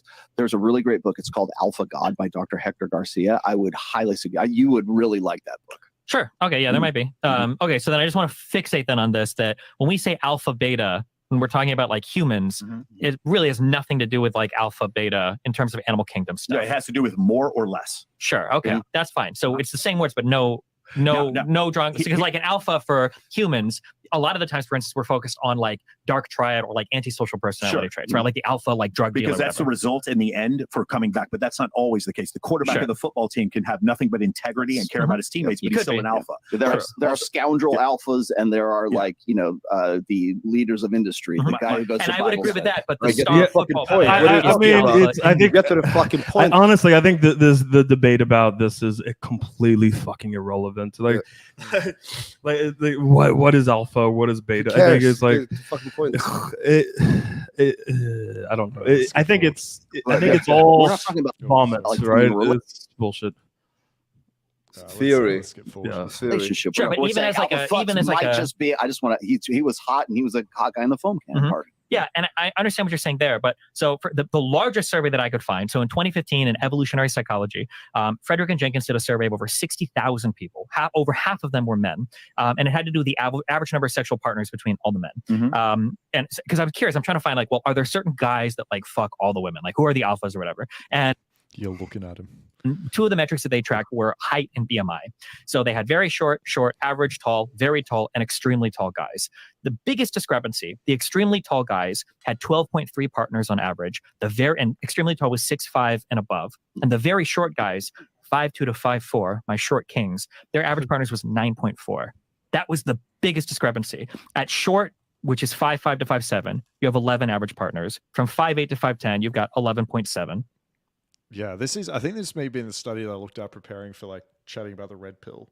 And it's study after study after study. Like I just found the exact same fucking thing where a lot of the attributes that I think typically you'd think would make a huge difference just didn't, right? Like things like height, looks, it just, there was an effect size. So you can see here, like there was like small differences, but what I found in most of them, even most of the time they found looks was like the most important thing, but it was equivalent to like status, very equivalent to like, you know, all the other things I was measuring, like kindness, like blah, blah. Yeah. And so when you're measuring like 15 things and looks was the most important, it was still like 1/15 of what mattered. And so you can see here looking at like who actually fucks the most. If you look at the data, it's never like the best looking dude. And I think like we find that from our boot camps, right? Like the most successful guys on our boot camps are never the best looking, right? No, they're usually guys who are more like actually well-rounded. I mean, that just tends to be the thing. I mean, something I've noticed that the students who are not the best looking, they're aware of that. So they're like, all right, hey, I'm not a fucking black pillar, so I'm going to take some responsibility here. I'm just going to try to max out everything else that I can. And boom, they become more well-rounded and they fuck more. It's this is not surprising at all, actually, when we really think about it. Yeah, no, and I've seen studies where the taller guy gets promotions more, right? So, look, you're taller, and you just have just from the outset, you just have a little bit more authority, like in certain positions, you know. So, like taller guys will get promoted more. Like better looking people will get treated slightly different, and because they'll get it is they'll an get advantage. the you know the fucking promotion. Yeah. So it is an advantage. Yeah. I don't think anyone can argue that. It is. Mags Khalid, he said it's self-reported. People lie on this. Yeah, look, self-reported studies, there is a little bit of manipulation, but it's usually once you're studying 60,000 people, then it's usually fairly accurate because people tend to lie pretty similarly. So, for example, you probably won't find a study in the fact that you find that shorter people tend to exaggerate and lie more than tall people, for example. Yeah, so even though, maybe the average here is like 9, maybe really the average is 7, but it's all going to be relative, right? Everyone's probably going to lie the same. So it's like it's still consistently somewhat inconsistent. accurate. Exactly, yeah. So it's usually somewhat accurate. All right, let's keep listening.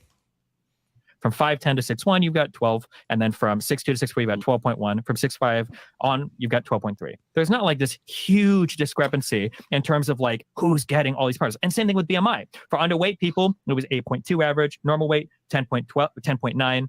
Normal weight. Overweight was 12. Obese was 11.7. And then obese category 3 was 9.3. I just don't know that necessarily describes Leonardo DiCaprio. Like there's it's like, not, but I think there's a really good description for Leonardo DiCaprio. And this is what I kept trying to find. Who is getting all the women? And it's not a particular trait. It's not a particular thing. It's just guys that want to fuck a lot of women. Those are the guys that get a lot of women. It's not because they're necessarily tall or necessarily wealthy. And you guys must know somebody. I think we all probably know a guy who's a fucking bum who hits way above his pay grade because he's got a good smile. He's the pool boy, right? Sure. Arguably, he is the pool boy because what does the pool boy have? What's the guy who's nailing Kim Kardashian now? Or Pete Davidson? Yeah. It's a great. That has to do with pre-selection. The thing is that you'd also know the guy who's like really tall and good looking who can't get his fucking life together but just keeps banging hot chicks after hot chicks. It just the thing is for women, there's so many different reasons why they're attracted to men. But for some women, well, actually, we also know the tall and good looking guys who have all their shit together who fuck zero. Yeah, I was thinking the same thing. Yeah. And he keeps going on about this. I'd love to see the study. He keeps going on about this, that women basically look for a lot of different things in men that they find attractive and men don't.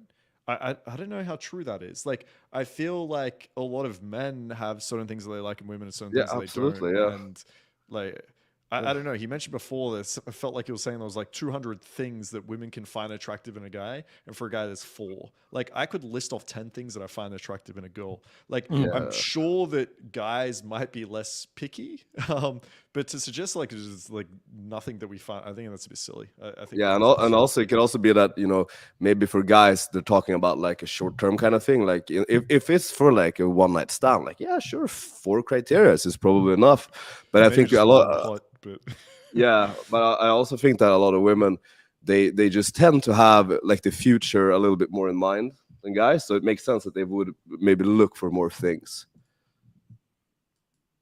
And for other women, it is just fucking money, and they all live here in South Beach. Like that's you know what I'm saying. That might be the case, but poor people have more partners on average. So it seems like I'm trying to find like we have these theories and these concepts, and I'm trying to like drill it down. More poor people than there are rich people. You look at the number, but it's also because poor people just fuck more because they have nothing else to do, right? If you're a kid and you go to school and then you go home and mom's at home, right? Yeah, well, no, it's because it's not necessarily because it's more, but it's because you have less shit to do when you're poor, right? We're not in caves. Well, I mean, depending on where you're born. No, but like. Wealthy people, right? You wake up at 6:30 a.m. to go to your high school pre-band practice, and then you're from school from 7 to 4, and then you've got football practice from 4 to 6, and then you go home to mom, who's a full-time mom at home, right? Your day is going to look a lot different than somebody that like goes to school at 8, leaves school at 2:30, and you've got nothing else to do for the rest of the day but fuck, right? And statistically speaking, poor people they've got more kids and they have more sex than wealthy people. Like it doesn't seem like there's a discrepancy between tall and short people. I can't find a discrepancy between like fat and small people. So I feel like the guys that want to fuck aren't like evolutionarily the guys that just look at, it's guys that want to fuck, that go out looking for women to fuck and practice. Like more so that is a very good point. Yeah, it can be very time consuming. So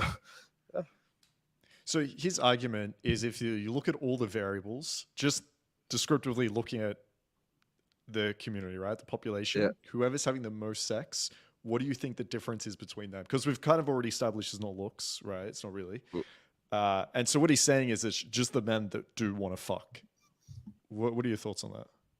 I think that there's probably a lot of truth to that, because I think a lot of guys that are very successful in other areas is because they don't put that much time into necessarily going out and fucking women, and that's why they are so successful in other areas.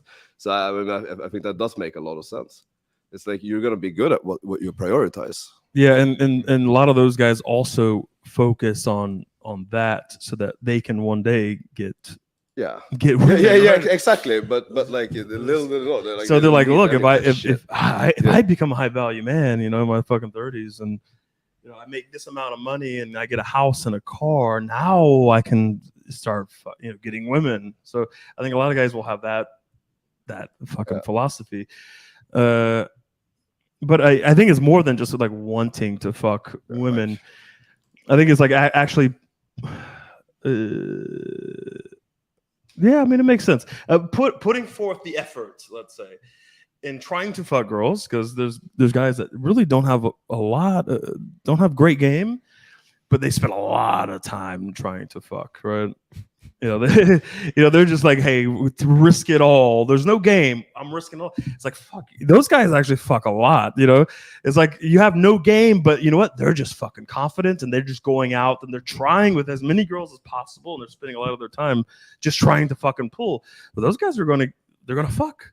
Like if you take that strategy, you're gonna fuck more often than the guy who, wants to fuck but doesn't really put much fucking effort into it, right? Yeah, so I'm two minds on this, right? I think there's going to be like different groups of people, because as someone mentioned in the comments, there's a lot of RSD guys that we know that put in a lot of effort and just never fucking close. So I think it's going to be a huge factor. I think that there's going to be this huge group of guys, for example, like the RSD guys, right? That if you look at all the RSD guys that are trying going out night after night, I think a lot of those guys would have a higher than average lead count, even though they might be otherwise, compared to like people at their same lead count, you might look at them and be like, they're much lower value, right? But I think just because they're trying so hard and essentially like playing the numbers game and getting lead every now and again, they're going to succeed. Then there's also another group of people that are trying really hard, but are just shit, socially awkward, and never actually improving and listening to the wrong advice, and will always remain like fucking virgins. And then there's another group of guys that are trying really hard and actually doing it in a smart way, reviewing, learning, understanding of women, getting the right coaching, and absolutely fucking crushing it.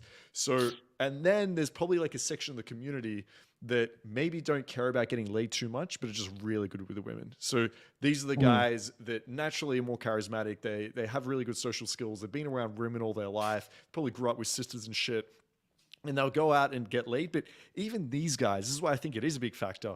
Even the guys we know that are naturals, like I have so many students that are like, my friend's in natural, or this guy's in natural. You actually find out his lead count, it's not that high. He's been with like 20 girls. Yeah. And even though you look at him and he's like, fuck man, he's actually a pretty good game. It's because, again, they don't have this like huge drive to be like, I need to fucking close. These are the guys that are making out with girls in the club, feeling really good about themselves, and then like fucking going home. Right. So yeah, I think he is right, but the way he says it, I understand will trigger some people, because the way he's saying it is just like, oh, like you just like need or want to sleep with girls, and these are all the guys that are sleeping with girls. It's like there's more to it than just the wanting. Yeah. But I think like you need to have that first. Like you need to have the wanting first. And I'm trying to think about it like growing up, like before this whole pickup shit, right? Like I'm trying to think about growing up, the guys who maybe were known for being a ladies' man, who had a lot of success, and I'm thinking about like who those guys were, and I'm going, it's not like the biggest guy, the tallest guy. It's never that. It's never. It's not like the best. I was thinking about this a lot too. It's never that. It's like it really. If I'm thinking about those guys before pickup, there's nothing to do with the pickup community. It's the guys that are socially intelligent, socially aware, that put a conscious effort in developing skills to understand women and the skills to seduce. Now, it may not be, fucking like top level shit, but if we're talking about just kind of like just basic fucking like social circles like back in your hometown. Usually it's the guys that are just a little, they put more effort into, like he said, they want to fuck, they're trying to seduce the girls, right? They're developing the experience and the skills, right? So I think it's like the charming guys, it's the guys who are trying to seduce, they're developing the fucking skills, the social skills to seduce fucking women, right? You know, I've been thinking a lot about this because I have a lot of friends back home in Sweden who are well above 100 lay count by like 18, 19. It's actually ridiculous.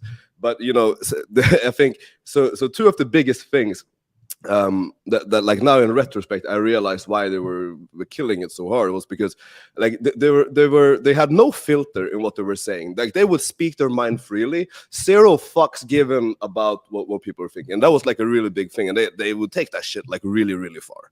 And, you know, confident, but also they were like the least desperate and needy. Like that was it. Like there was like complete zero non-neediness. They would have zero fear about offending or insulting a girl, and I feel like that allowed them to spike emotions. So what you're saying is the most successful guys who don't know game are actually like psychopaths, or sociopaths, or like they have dark triad traits, essentially. Oh yeah. Like I mean, you know, I feel actually like now that you really think about it, the guys that I knew that were like naturals and killing it, they were okay. They had they had more dark triad traits. But it's like not in like a malicious way or anything, but it was just like some, because like I like a lot of the guys I knew that were like really cool and blah blah blah. They're like very empathetic and very, you know, all these things, and they cared a little bit too much. And like those guys always complain about who the guys who actually were getting all the pussy. Who are the guys getting all the fucking bad boys? Yeah, it's the dark triad motherfuckers. No, it clicked now. Yes, it is 100% true. These guys are actually like they're hilarious. They are dark triad as fuck now when I think about it. But I've never thought about it from that perspective before. That's absolutely it. Holy fuck. Yeah, that's it. Talking about dark triad traits, what do you guys think about the idea that some of the best sex that girls have is cheating sex because of the psychological thrill of they're into that shit. God. They're really into that shit. We have so many guys. You don't understand. Like, I don't even want to talk about this. Because you feel bad because we're not dark triad. We're not. Because also, I think there's a lot of guys who are listening that are like, I'm afraid to get into a relationship with women because, you know, the whole red pill thing, like they'll cheat and women are this or that.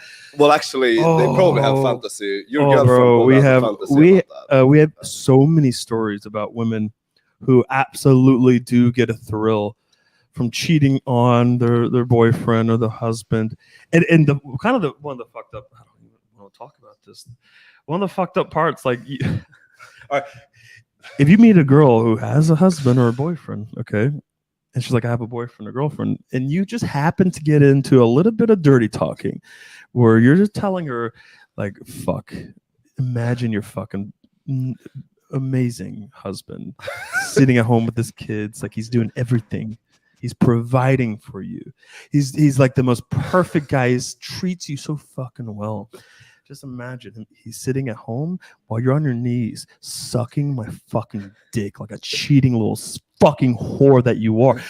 If you say that, I swear to God, like I don't know, a large percentage of these girls will start getting wet on the spot. And the fucked up part is, I look at them and judge them. I go, you're evil. This is fucked up. Like I'm actually, I find it like very interesting, you know, like to see the reaction.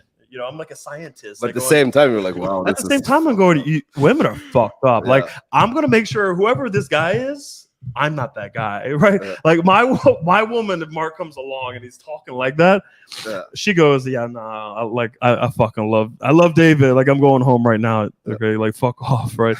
It's. Hopefully. It's fucked up, guys. It really is. But to answer your question, absolutely 100% yes. Yes. Logistics might have a big part in it because they're putting themselves out there more. Yeah, exactly. And I'm saying that even though we can survey women and we can say, like, do you find this guy more attractive or this guy more attractive or this guy more attractive? Women will say, oh yeah, I find that more attractive.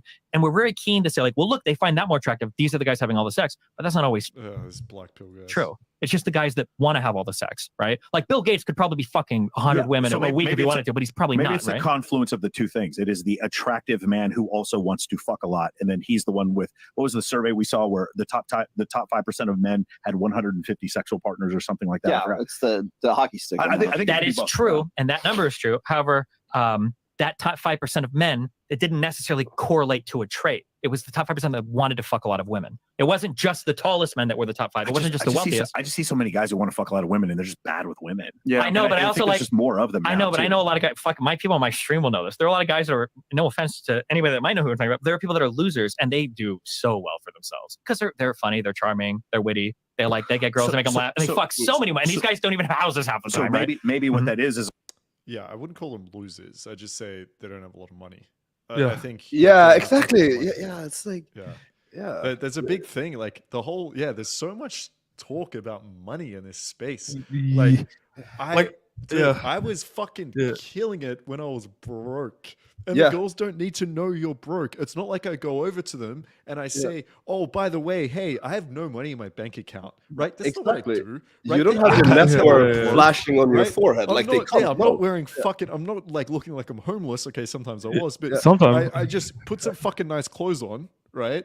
Pull them to your mom's basement and you're all good, right? Yeah, like I'm just thinking my first 3 years of game, I was probably pulling like probably more than ever.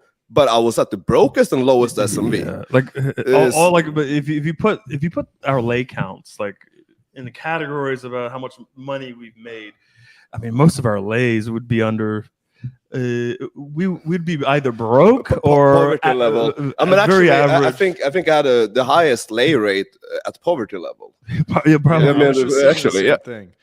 Actually, what he's talking about is wanting it more. I feel is very true for me specifically. Like my lay count this year is probably one of the lowest it's ever been since the start. Because this year I've barely night gamed, barely day gamed. I'm not using Tinder. I've been working on like these streams, the sex products coming out in a few weeks. Like I'm putting all my time and effort into that, and then just social circle and girls that I'm seeing. Like so, I've got like relationships going.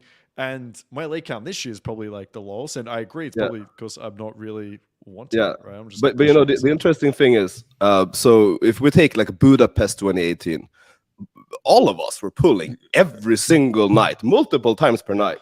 But we are exponentially much better at game at this point, and much more money, much more everything. But you know, so like. Higher SMV, everyone's higher SMV too, so like there's no real like correlation here. I feel. Yeah, look, SMV is gone up. You know, our status has gone up, money has gone up, but the lays have gone down since fucking 2018, 2019. Yeah. Ikea actually makes a really good point. I think all of these like people in this space, they never actually had women. Right? Like this is to me, this is almost like, do you know the like get money rich schemes where they're like, I'm going to teach you how to do drop shipping. And they were never actually good at drop shipping. They haven't actually made any money, but now they've got this course about how to do drop shipping. Now they're fucking millionaires, right? That's what I think these guys are doing. It's like, oh, how to be good with women. They've never actually had women, but now they have these platforms. They have a lot of money. They probably actually are starting to get some women now. But yeah, RKA makes a good point. So I think they've got like this reverse bias where they're thinking, oh, fuck. So the way I got women was getting this huge platform and getting money. So really the only way to get women is to have huge amounts of status and a lot of money. Where in reality, like you don't need that whatsoever. So RKA, I agree. Yes. As a corollary to the ability to align resources, meaning if I'm funny, then I can have higher social alignments. Remember when we defined what an alpha male was? Or I'm sorry, we defined what a high status male was. We said he had high status social alignments. Funny people have those things. Yes. And so maybe that's a corollary, and that's why women find them attractive. It could be several different reasons. I think what you're hung up on is specifically the pool boy having abs and being just physically attractive. There's also the bartender who listens to her when her husband doesn't. She still might fuck him too. Or maybe he has dark triad traits, because dark triad traits end up being like guys who have dark triad traits end up having higher sexual partners. Yeah, they do, but it's because people with dark triad traits want to have more sex, right?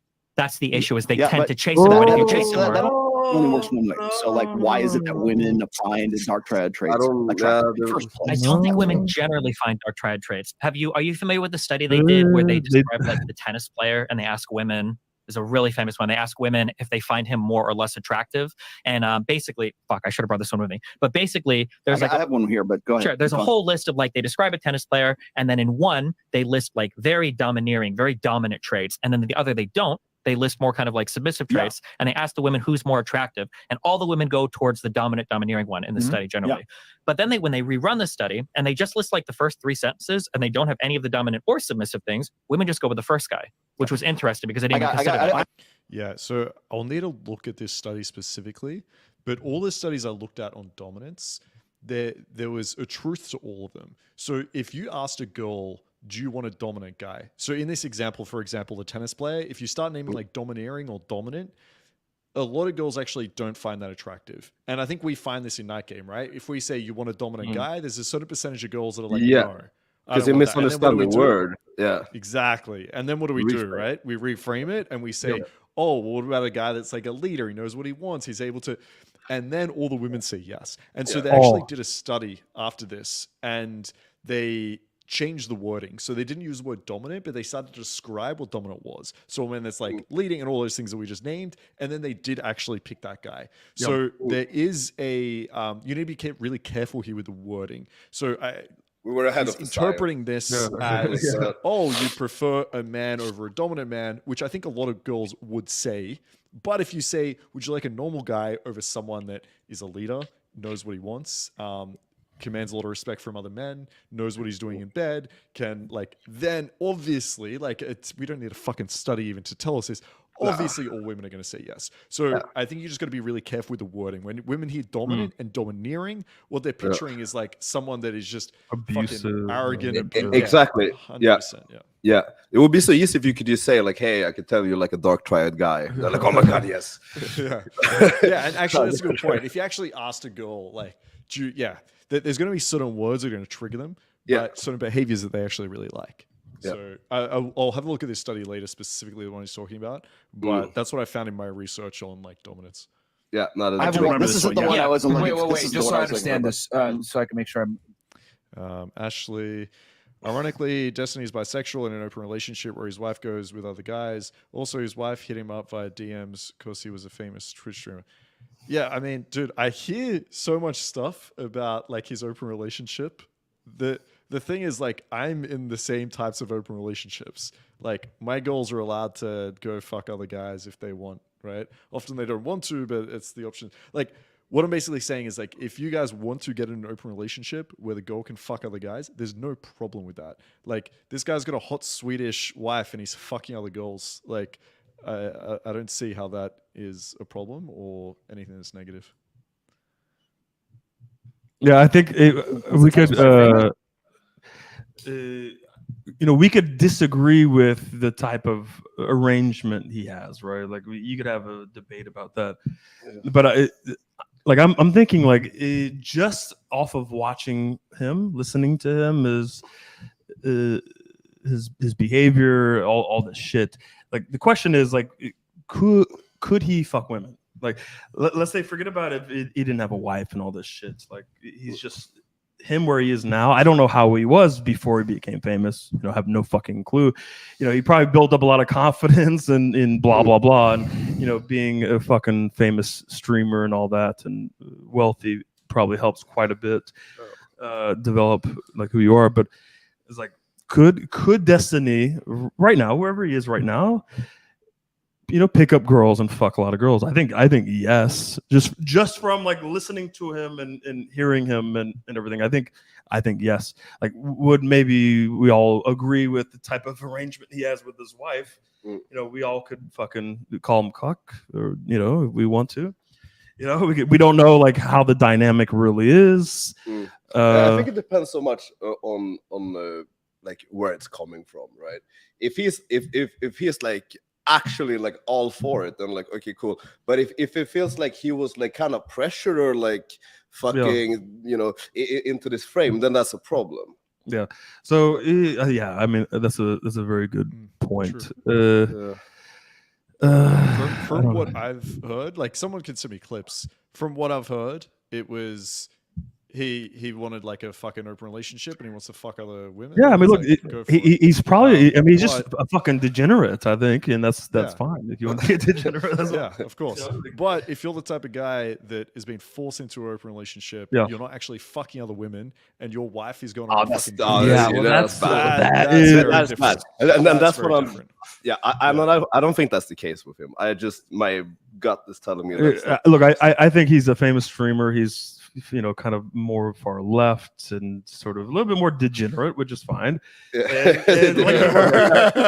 No, but really, like we're also a bit degenerate as well. We're not fucking like super fucking traditional conservative guys. Having like a exclusive girlfriend, and like we're fucking lots of girls, and we have the traditional guys.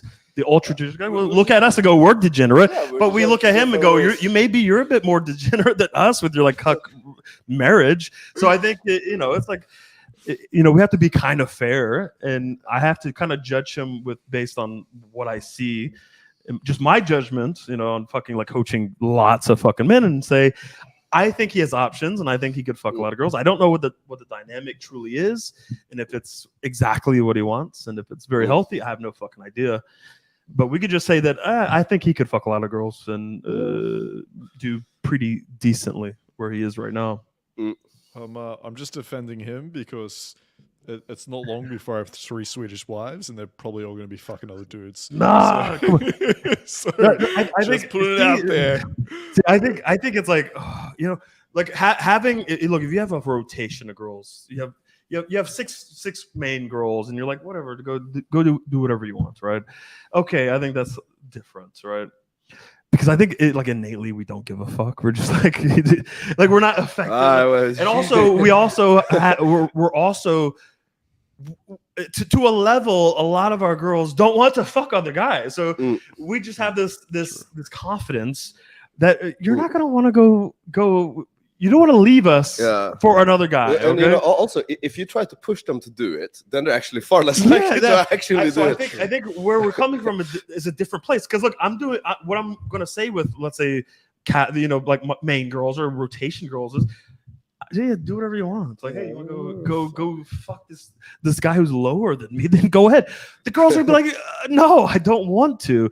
So I think there's we're just expecting the girls to not stray and to not give a fuck about other guys, right? There's a security thing there, but then it gets to the point where it's like, if I'm gonna have a wife, like I know who I'm picking. I'm picking the good girl and blah blah blah. It's like, you gonna fuck other dudes? Like I don't think my wife would even want to go and fuck other dudes. Like she would be like, I just devalued myself as your wife. Like I'm devaluing myself. Why would I go fuck other dudes? Like I think it wouldn't make any sense. For me, it's going to depend, I think, on who my wife, or I'm having wives, right? But who my wife is. So, for example, if she's going to be like a Ukrainian, like 2 leg count girl is one of my wives, then yeah, I'm probably going to say you're not allowed to fuck other guys, and like that's the line. Like it's not happening, right?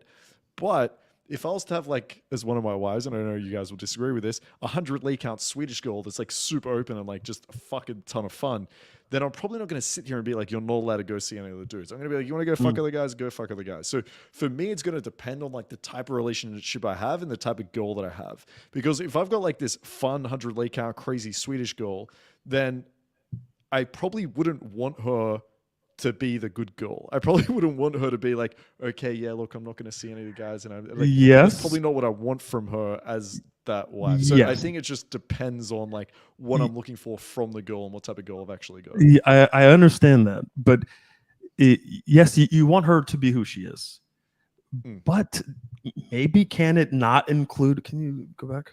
Can it not include getting gang banged by fucking like 10 retarded Swedish dudes per weekend? Like like just one thing. Like can it not include you getting? I think it's going to depend every weekend. No. Right? I think it's going to depend. Listen, it's going to depend as well on that. Like I would lose a lot of respect for a girl. Like if some girl was like, yo, by the way, last night I was with Rollo right? Me and Rollo would get it. I'd be like, all okay, I right, have fuck zero this. respect. Negative But- pre-selection. But if she was like, yo, by the way, I hope you don't mind. Last night I was with Alex. I'd be like, hope you had fun. Fuck yeah. Yeah, but that's right? don't bring Alex into this because I think that in some sort. All right. If she was Like, like, it's if she becoming was like, unreal. yo, Let's okay, put it this way. I was like, with if the my- NBA fucking basketball Hold player on. last night. But All we right, have to cool. like establish Have some this fun. first, right? Like if I have a rotation, girls, and they fuck you or Alex, like whatever, like of course you would want to. It's like, all right, you got good taste. What's Now, up? if you're like, I fucked. By the way, I fucked the one lake count new Mastermind member, Indian guy. Like, I would be like, why? Why? Why would reality, I guess this is the distinction I'll make, right? In reality, like all the girls that are allowed to fuck other guys, it's rarely ever happened, right? So in reality, I guess what I want is my 100 lake count Swedish wife to keep her energy of like that independence that I like. So I want her to say or think, yeah, you know what? I can fuck whoever I want. I'm like, yeah, you can, bitch. You can fuck whoever the fuck you want. And it's probably not going to happen. What I don't want with that one, the fucking 100 count Swedish girl, is for me to be like, yeah, listen, you have to stay here. You have to be a good girl, blah, blah. And her to kind of like try fit into that when that's not actually what I'm looking for from her. If I wanted that, I'd find the Ukrainian 2 lake count girl. Yep. The reason I've got the 100 lake count Swedish girl is because she's fun and crazy, right? Like that's why I've got her. So I want her to remain fun and crazy. Now, yes, is she going to go fuck a bunch of like fucking virgin red pill guys? No, she's probably not, right? Probably not. But it's the idea that she could fuck if she wanted is there. That's I guess what I'm trying to hold on to. Like, you don't want to cage. You don't want to cage a free bird. Exactly. Okay. Right? I feel like I'd lose a little bit of attraction. Yeah. But she becomes this like boring fucking. Yeah. But I have to say something because I think there's going to be a realization at some point because look, none of us are fucking married with our wife, and this is like a slightly different dynamic, but not really that far off with the experience that we have. But I think even that 100 lake count girl, if she's like, I am your wife, okay, blah blah blah. And I think she loses respect for the guy. If she's like, fuck a bunch of all these dudes on the weekend, and there's no resistance or anything from you. Like, even if you're like, I want you to be a free bird, and this is like what our relationship was built upon, I think even that girl would be, I've lost some respect for you. Like, I'm your wife, and you're just you're okay with me fucking other dudes and coming home to you with cum dripping down my face. I think what those girls, even if they're the free spirit 100 lake count Swedish girls, they're programmed, I think, at the end of the day still to lose a bit of respect for you at the end of the day. That's what I'm saying. But I think what you're saying is practical sense that won't happen, right? Yeah, I think practical sense they're not going to be going and fucking other guys, right? Yeah. I think what will end up happening is that 100 lake count Swedish girl is just going to be fully committed to you and not want anything else. I think essentially that's what's going to happen, whether she's that Swedish girl or the good conservative like 2 lake count Ukrainian girl. I think they're all going to come down to the same fucking place, except with the Ukrainian girl, you may not have the threesomes. You go out and night game with her and wing with her. With the Swedish girl, you'll probably pull 2 or 3 fucking other Swedish girls to have fucking threesomes and foursomes, right? Exactly. They're good for different things. Yeah, it's true. All right, let's go to one of the last topics. 209 Malvis Malf. Where are we? Sorry, one sec. Malvis female dating strategy. Where's that? Here we go. And tend to be much more R-selected. Women are K-selected, meaning that they're going to want to be more because they have to. Well, for the selection, I think that refers to the species. I don't think it refers to... It does. But what I'm saying is, if you were going to like translate it from like what's men's reproductive strategy versus what's women, men, we're ejaculate and evacuate, right? It's get in, get the job done, and go. Because for one ejaculation, we have like 1 million sperm, so it's scattershot, right? For women, it's one. It's the what is it? Sperm is cheap, and the way. So it's a parental investment hypothesis. The way you said it before is there's so much less investment necessary for a man than for a woman, and so for a man to pass on his genetics. Can we stop for 1 second? Just one second, because I have to make a fucking comment because it's in my fucking head. These guys are the one thing that bothers me just listening to this is there were theoretical science like jerking off where it's like they're not coming from a place of experience. Right, they're not coming from a place of like I have all this experience and I've dedicated a lot of time and understanding the different dynamics in women and psychology, and here's my wisdom on this. It's like just jerking off with all this fucking theory bullshit, right? It kind of bothers me because everything that we're talking about, like when we're giving advice, we have stories to back it up and experience. It comes from wisdom and lots of experience, and it's not like we're all evolutionary. Like we have our one sperm has 1 million. It's like, and also, let's think about that logically. It doesn't really make sense because no one knew that women had like less eggs than women have sperms before a scientist cut them open and actually figured that out. So how would anyone, like, let's say if you go back a couple of thousands of years, like know that? Like they couldn't have known that because you need science to even be aware of those numbers. So this doesn't make sense to me. Yeah, I mean, they're just fucking like dork talk. Yeah. The opposite. Well, in a pragmatic sense, I'm not saying that's the most ethical. I'm not saying some moral. I'm not saying whatever. I'm just saying in the most pragmatic sense. I understand all of that. Okay, I'm going to bring all of this crashing down. Okay, I hear that we talk about this as a theory a lot. I don't think anybody is a proponent of this theory anymore. You brought up Bus, and I know that you said you have contentions with Bus's current work is because he no longer believes in this kind of like dual selection strategy. And then do you believe in a mate switching strategy? No. You don't believe in a mate I think switching that strategy? when I looked up data for what were the most reproductively advantageous ways to conduct oneself throughout all of human history, humans seem to practice something called serial monogamy. So we date, we break up, we date, we break up. That's what I described. Yeah. And that is not only is that what we tend to practice, that is the most successful reproductive strategy. Yeah. But that's a mate switching strategy. But it's not like you dump somebody immediately just to like upgrade because that. So it's all right. If we can skip on from here, I'll just talk about it briefly. Yeah. So essentially, the reason they're bringing this up is because Rollo goes on about this all the fucking time. Like he theory jokes off to mating strategy, and the reason is David Buss, this psychologist, I believe, evolutionary psychologist, wrote a study about how women. What he believed was that women had this dual mating strategy, in which case they would fuck a guy that's like very attractive, amazing genes for like childbirth, and then date a guy that she'd have for like resources and protection and whatever. But there's just like nothing found in studies that can support that whatsoever. There's like 1% of women that actually do this, like have these like extra pair bonds or whatever.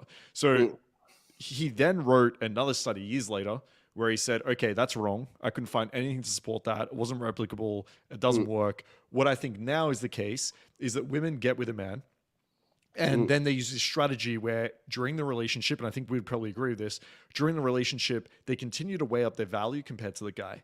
And I think men probably do this too. But when it gets to a point when the value is like such a difference, they decide to swap and go for another man. And I think what a lot of red pill guys don't understand is it's not like, okay, if I'm with an 8, if I can find an 8.5, I'm going to switch. That's not what happens. Usually what happens is you're with an 8, and then what happens is he gets fat, lazy, he loses his job, he doesn't fucking understand you anymore, he doesn't have good sex. And so he goes from an 8 to a fucking 2. Yeah. And you're still sitting as an 8 as a girl. And so now you start looking around and you start thinking like, who would I rather get with? And this is the moment where girls will cheat and or, maybe end the relationship. But if they cheat, what they've found is that the guy they cheat with is usually they've thought about it for a while. Usually they're looking at this guy to actually date. And 80% of those girls that cheat fall in love with this guy and sometimes end up actually dating him. So that is what better describes like female dating, is that they're not like, either fucking dating like 3 guys at once and trying to get resources and like genes from one guy. It doesn't make sense. It's not that they're in like this relationship and any second, any chance they can get with someone better, they're going to swap. It's just this process they go through where they start to think, okay, what is my weighing up the options here? Because if I leave this relationship, I leave a lot of comfort. I maybe get looked down on. I maybe like lose everything that I've had. And so like, usually there's like quite a disparity. We see this all the time, right? We see this in students all the time that fucking lose all their value. And so instead of Rollo being like, okay, there's new evidence here and all this makes sense, what he's saying is like, no. This guy that said he was wrong, I'm actually going to fucking not listen to him saying himself is wrong and listen to the new evidence is given. He's just listening to his old advice, which is crazy. Ego. Because it's in his fucking book or whatever, right? Exactly, But right? He can't change his mind, I mean, exactly what you explained when he corrected his theory is reality. That's exactly how it is. You know, I think a very important thing about being a high value guy is actually working on your ego and being able to admit when you're wrong. I think that's actually like a big sign of like emotional strength and maturity. So if you're like trying to be some authority on like, oh, this is high value, this is not, but you're doing this childish shit, like how can you take anything you say seriously? Like it's fucking ridiculous. Absolutely. So for the guys who are worried about like, you know, their woman straying off and fucking the pool boy or divorcing you, and look, if you can maintain the attraction and the respect, like respect is very fucking important, right? And value. If you could maintain it, not even maintain it, I think you should always be gaming, right? So like even if you have a wife of 4 years, it never fucking ends. You should always be developing yourself, displaying your value, but gaining more value, blah, blah, blah, developing yourself and continually earning the fucking respect and gaining more respect. And also fuck her very well, okay? You could still maintain that for a long time. I think it's very fucking rare, to be honest. We see that. I mean, like, what's the divorce rate? Like fucking 50-60%, and most of the time it's the women doing the divorcing. Like 70, but guys like get really high. Yeah, guys get way too fucking comfortable, 50. Right? Way too comfortable when they get into a relationship. We see that with some mastermind guys where they just like leave the mastermind and they get into a relationship, and then they come back a year later and go, "All right, you were right. All right, I fucked up. I fucked up. You were right. I was, and it's like, what happened? Well, I thought I had her, and then I thought she loved me, and I could just like settle down and relax and start gaming, right? Yeah. So, So I think, look, even when you're 10 years in, you still have to develop yourself, right? You still have to maintain the attraction, fuck her well, and blah, blah, blah. Like, continue to fucking earn that respect, and you'll be fine. She's not going to go anywhere.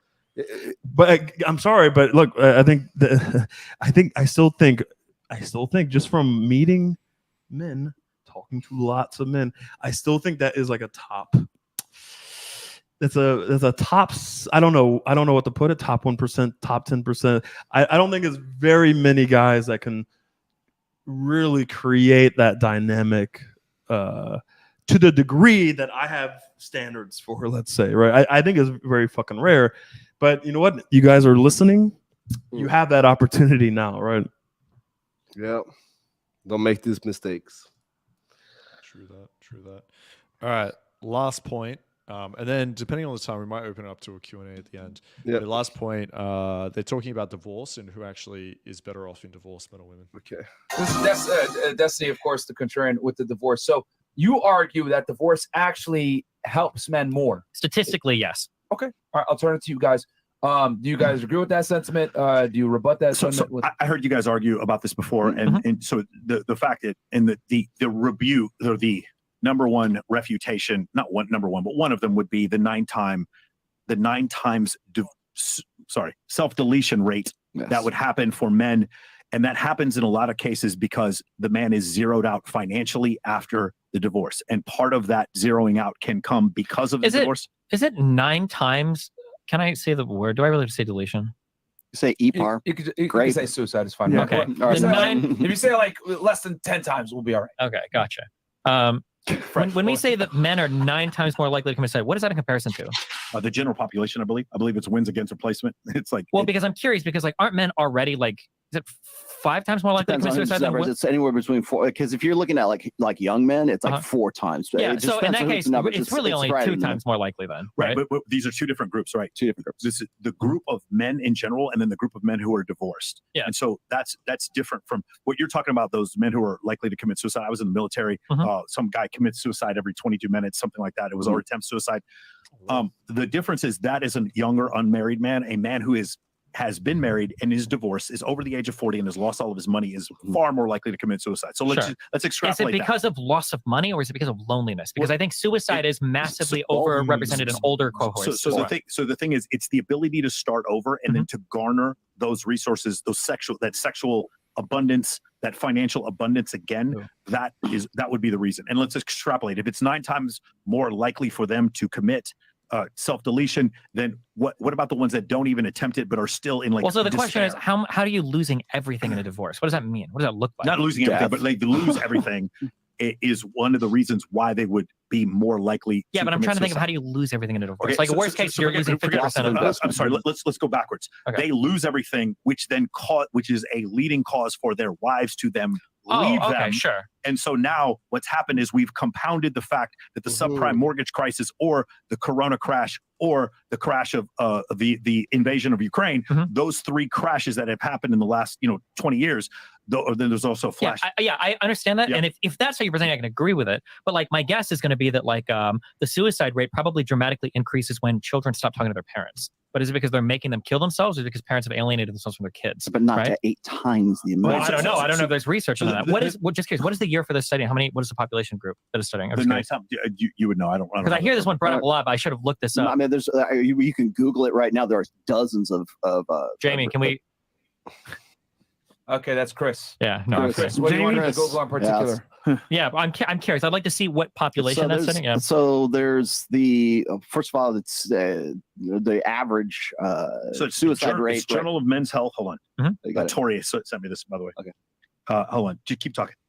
No, I was going to say the average just in general is anywhere between 3.5 and 5 times, depending on whose numbers you use. For suicide? Journal of Mental Health. Yes. Divorced men are more susceptible to heart disease, high blood pressure, and strokes than married men are, in addition to being 39% more likely to commit the thing and then engage in risky behavior. Well, that is true. That's measuring the benefits of marriage, not necessarily the downsides of divorce. Because men that get married compared to men that don't get married are less likely to commit crime and are generally, they have a longer lifespan and they fare better in terms of multiple health metrics. Right. So the thing is, then let's stay married. But then the end of the marriage is generally caused by women. And then afterwards. Yeah, but just because the woman is choosing divorce doesn't mean she caused the divorce. That's not necessarily true. Okay. Like let's say my girlfriend cheats on me and then I'm like, oh, well, I'm breaking up with you. Like, did I cause the breakup? Right. So if women are choosing to get divorced, it doesn't mean that they're the ones that cause the relationship to fail. We'd have to figure out, like, well, what are the reasons why they choose? I don't know. Sure, that's really important, though, because we constantly say women. I can throw out one more stat, though, is that the number one precipitator of divorce is when that woman makes more money than the guy does. They start even, or they start. He's making more, she gets a bump in. So money's the number one reason. Yeah, I don't believe that's true. I've never seen that in any survey ever. I'd be interested. It could be true, but I've never seen that ever anywhere. So here are the metrics that I'm generally measuring, because I feel like suicide is like kind of that's like a one we could do, but it's a very, very niche population. So I think that men fare better than women in divorce because they tend to make more money. So I'm quoting from an article from The Atlantic in 2016. Despite the common perception that women make out better than men in divorce proceedings, women who worked before, during, or after their marriages see a 20% decline in income when their marriages end. According to Stephen Jenkins, professor at the London School of Economics, his research found that men, meanwhile, tend to see their income rise more than 30% post-divorce. Meanwhile, the poverty rate for separated women is 27%, which is triple the figure for separated men. That's one thing. The second thing is they're more likely to remarry. Quoting from Pew Research, 64% of divorced or widowed men have remarried, compared to only 52% of previously married women. Point 3 is they don't have the responsibilities of caregiving. I'm quoting from finding caregiving staff is actually really difficult, but it seems to be settled upon that 90% of parents will settle custody disputes without a judge. On average, women that get child support only get $286 a month. 80% of custodial parents in the U.S. are mothers. Only 4% of these child custody cases actually go to trial. And in 2017, full child support payments were only received by 46.4% of custodial mothers. So it seems like they've got a lot of extra responsibilities related to caregiving. Their income is down. They don't even get full child support all the time. And the child support they make is like pretty low. Point number 4 is if men choose to fight for custody, they oftentimes win it. The largest study I could find on this is an older one, but it was the only big scale one I could find. But it was from an old Massachusetts gender bias study, which was published in the New England Law Review. This was in 1990. And they said, we began our investigation of child custody aware of a common perception that there is a bias in favor of women in these decisions. Our research contradicted this perception. Although mothers more frequently get primary physical custody of children following divorce, this practice does not reflect bias, but rather the agreement of the parties and the fact that in most families, mothers have been the primary caretakers of the children. Fathers who actively seek custody obtain either primary or joint physical custody over 70% of the time. My next point is that alimony is rare. Quoting from a legal blog, in the 60s, 25% of divorce settlements included alimony. Now it's like 10%. And it's starting to reverse more for men getting some alimony as women start to earn more. And then the divorce rate has been falling since the 90s. So I don't know why we even talk about this so much. But that's my broad point about divorce. I feel like it's hyped up a ton, but I don't think that men make out horribly in divorce rate in general. falling in the 90s is because the marriage rate is at an all-time low right now. It tracks with the marriage Well, that's fine, but then at least you're not having as many people. Well, sure, but yeah, I mean, at least you're not having as many people getting destroyed by divorce. So is your argument that is your argument that women fare better? Because I know what they're going to debate here. Is your argument that men fare better after divorce, or they just fare not as bad after divorce? My argument is that post-divorce, in the actual court proceedings, a woman might win a little bit more. But the reason why is because post-divorce, men are in a much better position than women who are in a much worse position. That even if you get like a little bit of alimony and child support, the fact that you're now a primary full-time caregiver for a child, you have no parental support, that your income is lower, your ability to remarry goes lower, and your poverty rate is much higher. So you think women are actually worse off after divorce than men? That's your argument. Yes. Women are worse off. Yes, in almost every measurable metric. I can't find it, except I guess maybe the suicide thing. It says lack. I looked it up just to be objective here. Number one cause of divorce. It says lack of commitment, but that's an extremely broad. Yeah, of course. Which just sucks because in relationships, a lot of it is right. Like for instance, somebody could get divorced because somebody's going to take up the trash, right? But did they really? Or lack of sex. But lack of sex is never about lack of sex. It's usually because other shit is going on too, right? Because lack of commitment can be finances too. It could, it could be. Yeah, it's very broad. Or it could be a partner gains weight, or it could be, could be any of that. So did you guys have anything? So he's saying women fare better for in every measurable metric, except for the suicide stat that I've never looked up before. I guess I should have. But you guys have anything for that? I'll text it to you. Yeah, we just got it right now. But it's we found the 9 to 1 actually. It's 9 times the ratio now. It's just like in the time they spent discussing this, they could have set up like literally 20 fuck dates each. Instead of sitting here and talking about all of this fucking hypothetical shit, they could have set up 20 fuck dates. Yeah, all of them. I think the important thing here is divorce sucks for both men and women. I was gonna say like no one wins. If you compare the happiness of men at their peak of their relationships when they're the happiest compared to when they're fucking getting divorced, all those outcomes that he just mentioned are gonna be worse. Every single one of them. And I agree, it's the same for women, right? The divorce obviously sucks for women too, especially if you have kids. I think like it's gonna be harder to date for you afterwards. You got to look out for the kids, all that shit, right? But it really sucks for dudes. And women are initiating a lot more of the divorce. I think it's like 70%. And I'm curious what you guys think. I wrote down some reasons perhaps behind this. I think majority of divorces, if you look at the reasons, it's usually named like economic. So like financial hardship is usually the biggest reason that causes these fights and ultimately divorce. And I think that's usually the men's responsibility. So they're going to feel an element of shame around this. I think men are probably going to have less support than women. I think I don't have any data on this, but I think just thinking about it, if you look at relationships, men often are going to their guys and being like, hey, fuck, like I'm having this problem with my girlfriend, da-da-da. Whereas women are always going to their girlfriends being like, fucking Marcus is being an asshole. And they're like, oh my God, you need to get out of there. Like, oh, fuck this guy. And so they have so much more social support. There's probably people encouraging them to get a divorce where men, I don't think that as much are getting this. Like, I don't think guys are sitting around with guys being like, yeah, you should get a divorce. So bro, I've seen... I'm sorry. Now, I've just seen so many situations where the wife is cheating, and both families, like his family and the wife's, like, give her another chance, stay in this, like make it work. Just try the open relationship thing. But if it's the other way around, the man's doing this or doing that, it's always like, you could do better. Like, how dare you? You're a fucking asshole. Get a divorce, take a break or whatever. So I think, yeah, I mean, I think it's, yeah, I think like there's more support for women. A lot more support. There's multiple ways to look at this, right? It seems like the red pill space is always trying to find like a reason to complain.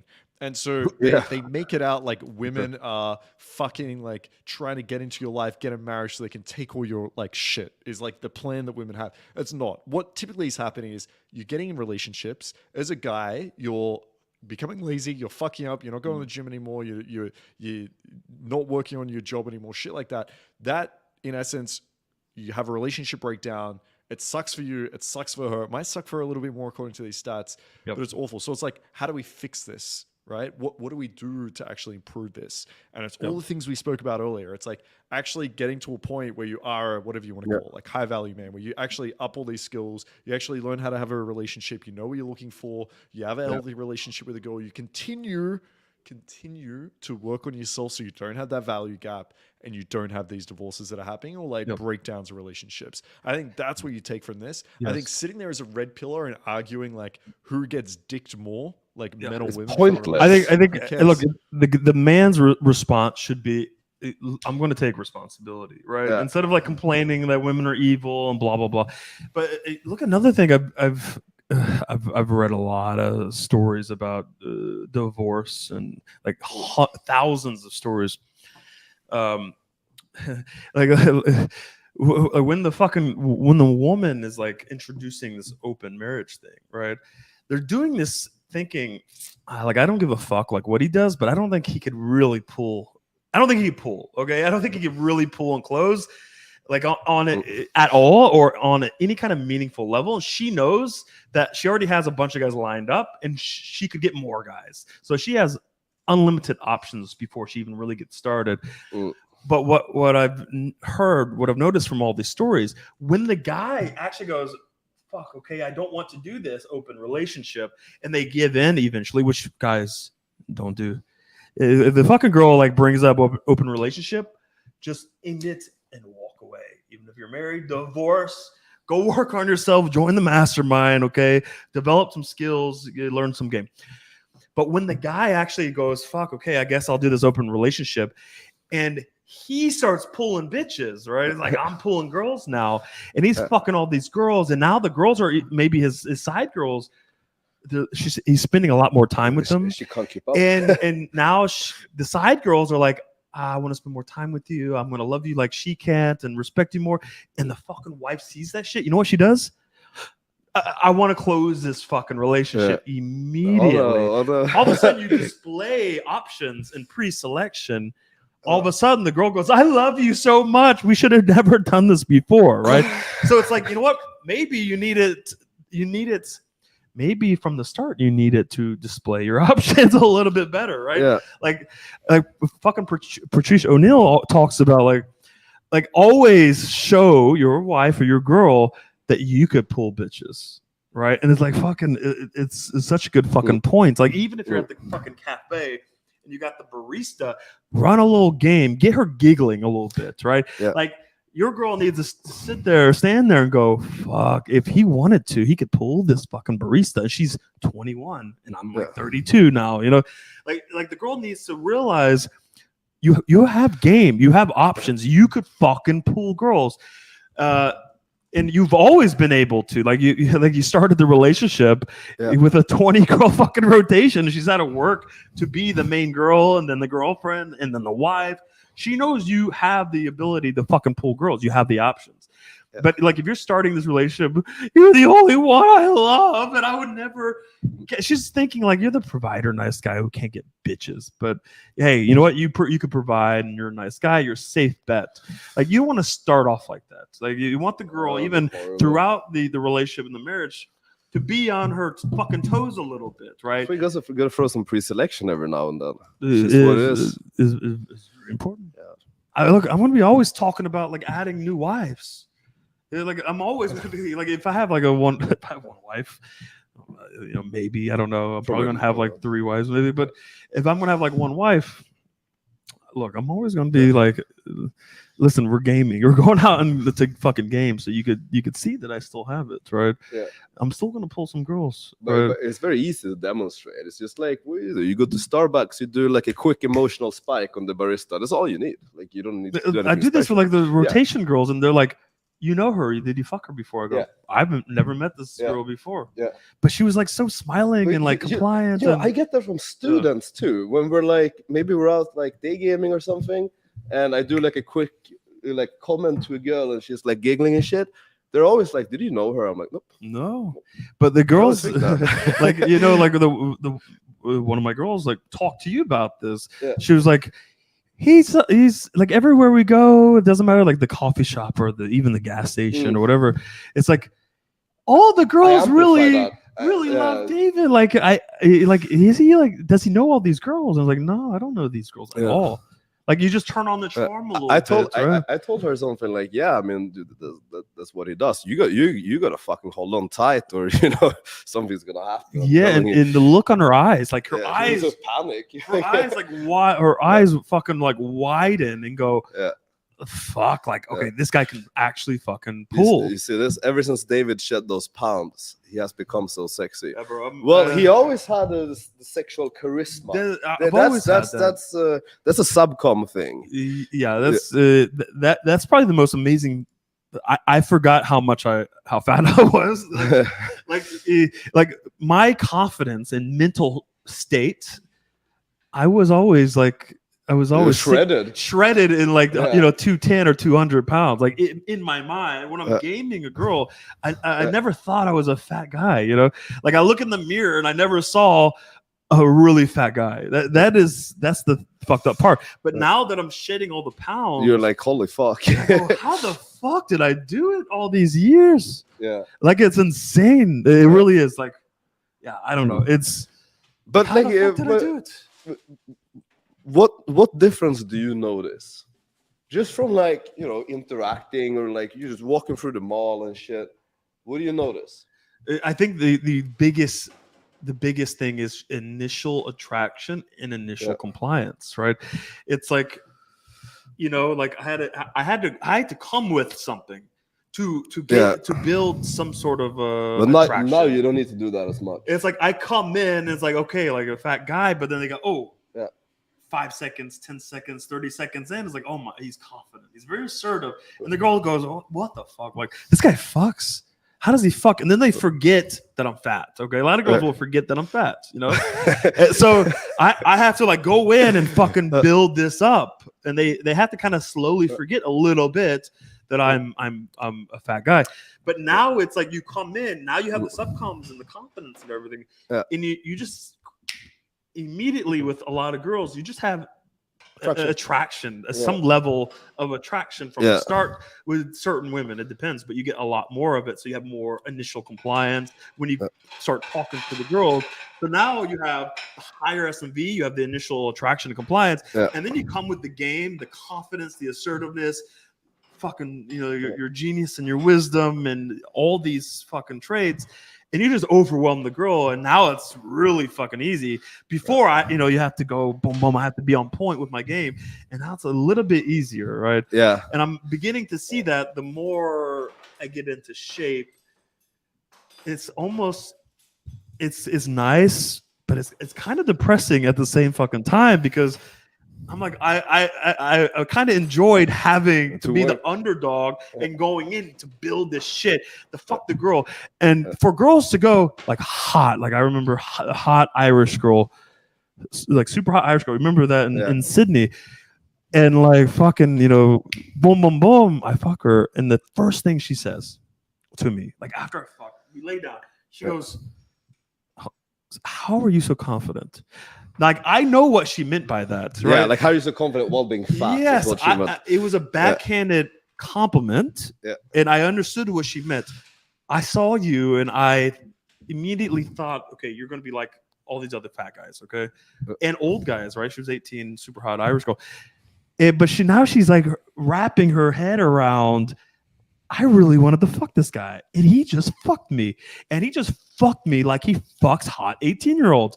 And her mind was like just She couldn't wrap her mind around it, and she's like, "How did you do this?" Right?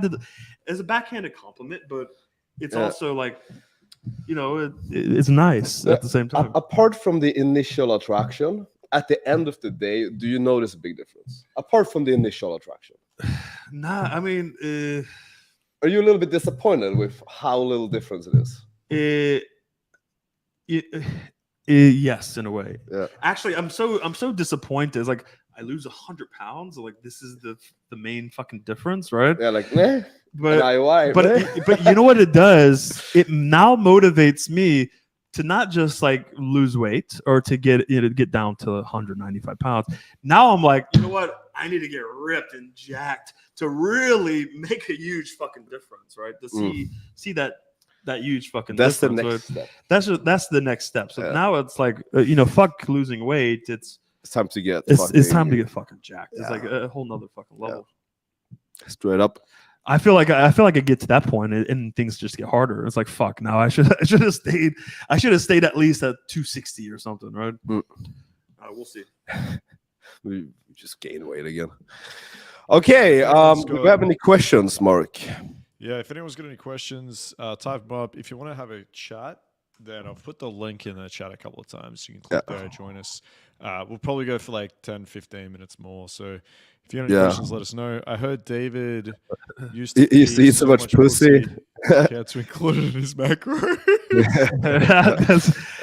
There's definitely protein in it. The funny thing is, I was actually like looking up like how many calories does pussy actually have?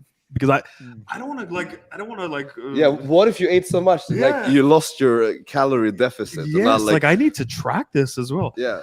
What are you guys see? Look, if I showed you my testosterone level, you guys would believe it. You guys would think that I was on steroids. Okay, we're all high T.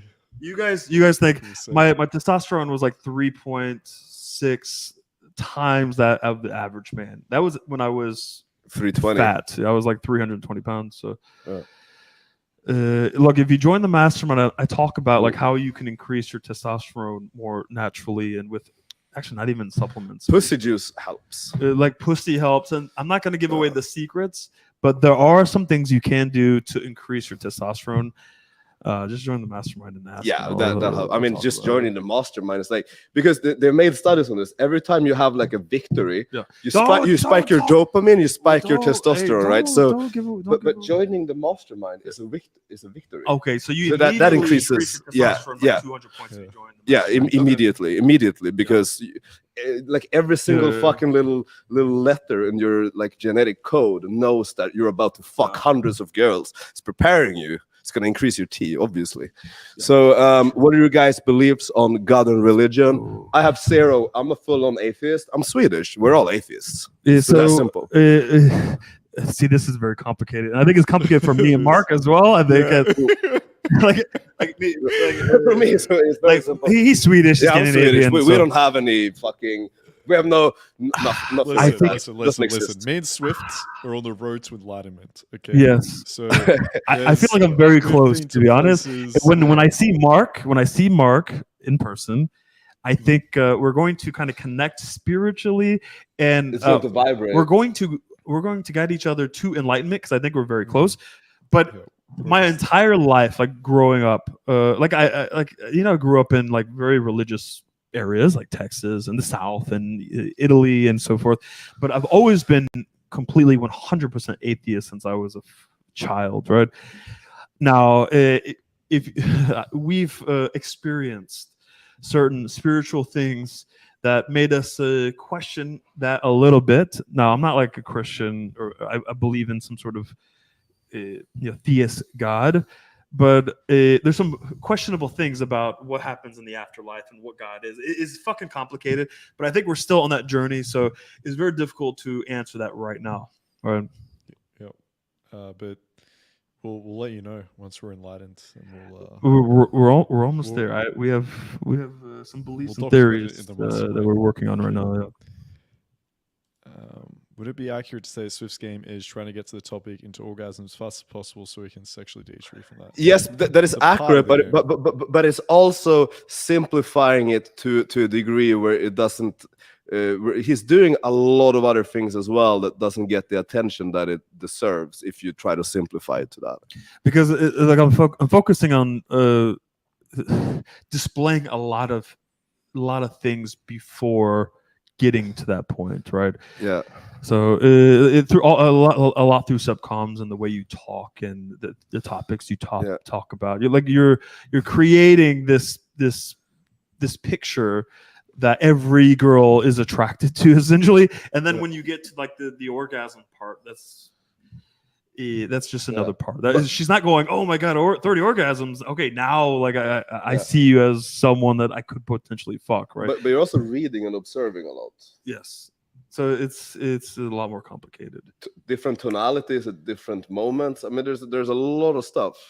Which, like, if you try to dumb it down to just talk about orgasms, it's like, okay, well, you're missing the hundreds of things that happened leading up to that point. Yeah, have you seen Hangover, where what's his name, the fat guy, the bearded fat guy, I forgot his name. Yeah. He goes to the poker table or blackjack or whatever, and he's like doing mathematics and shit like in his fucking head. Yeah.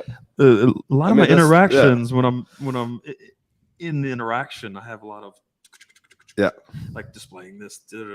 How is she feeling about this? Like, where is she right now? Yeah. Do you guys have an infield section? Yeah, there's a lot of infield in the Mastermind. Yeah. All right. I'm gonna call it here. Do you guys want to keep going? I gotta go. I have to go in a bit. I could go for another 8 hours, but I have to hit the gym. So. Yeah, me too. Okay. That's what I'm gonna do. All right, guys. Thank you all for joining. We will do a Tinder live stream very soon. Okay. Very soon. Very soon. I'm actually I actually got back to Tinder like maybe 2 days ago, so I'm not sick of it anymore. I'm getting back into it, but I'm actually getting into it in a way where I'm just doing everything completely different from what I've ever done before. Like nothing is the same. Everything is completely different. Wow, that's going to be a really good Tinder live. Wednesday. We can jump on my Tinder. I've been swiping and haven't messaged a single person in like 2 weeks, so there should be some half decent matches in there. And yeah, we'll get to it. The only problem is going to be the time zone. It's now like fucking almost 1 a.m. in Sydney. So okay, well that should be good time. So if we do it, maybe. So I'm thinking like I remember in Sydney it was good around like 9 or 10 p.m. I remember that. So jump on stream an hour earlier then. Yeah, maybe, that's fine. Maybe an hour and a half. All right, let's do that. Okay, guys, we'll see you next Wednesday then, or maybe even Monday. We'll sort it out. But all right, peace. Mastermind will link in the description. If you're not Felix, I'm talking to you, motherfucker. Get in there. All right. Like guys, like what are you hesitating about? Like this is it's a low key move to even be like, what's in there? I don't know if I can take the risk of spending zero money to get hundreds of plays. Look, like, can you call yourself? Can you call yourself a like, high value guy? Can you call yourself a high value guy if you won't join the Mastermind? Yeah.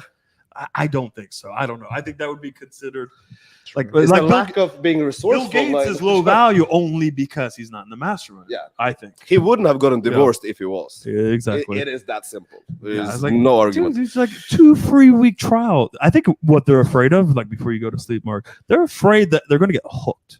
Because we have this problem with a lot of girls. They go, I know if I come over tonight, it's the hardest objection. It's to get over. I know I'm going to be hooked, and I'm going to be chasing you, and my mental state is going to be fucked. Yeah. So this is an objection we get from girls sometimes, and I think this is the same thing with guys. They're going to join the Mastermind. They're going to be hooked, and I think it's a real problem. It's like, do yourself a favor and just join the fucking Mastermind. Don't be a fucking idiot.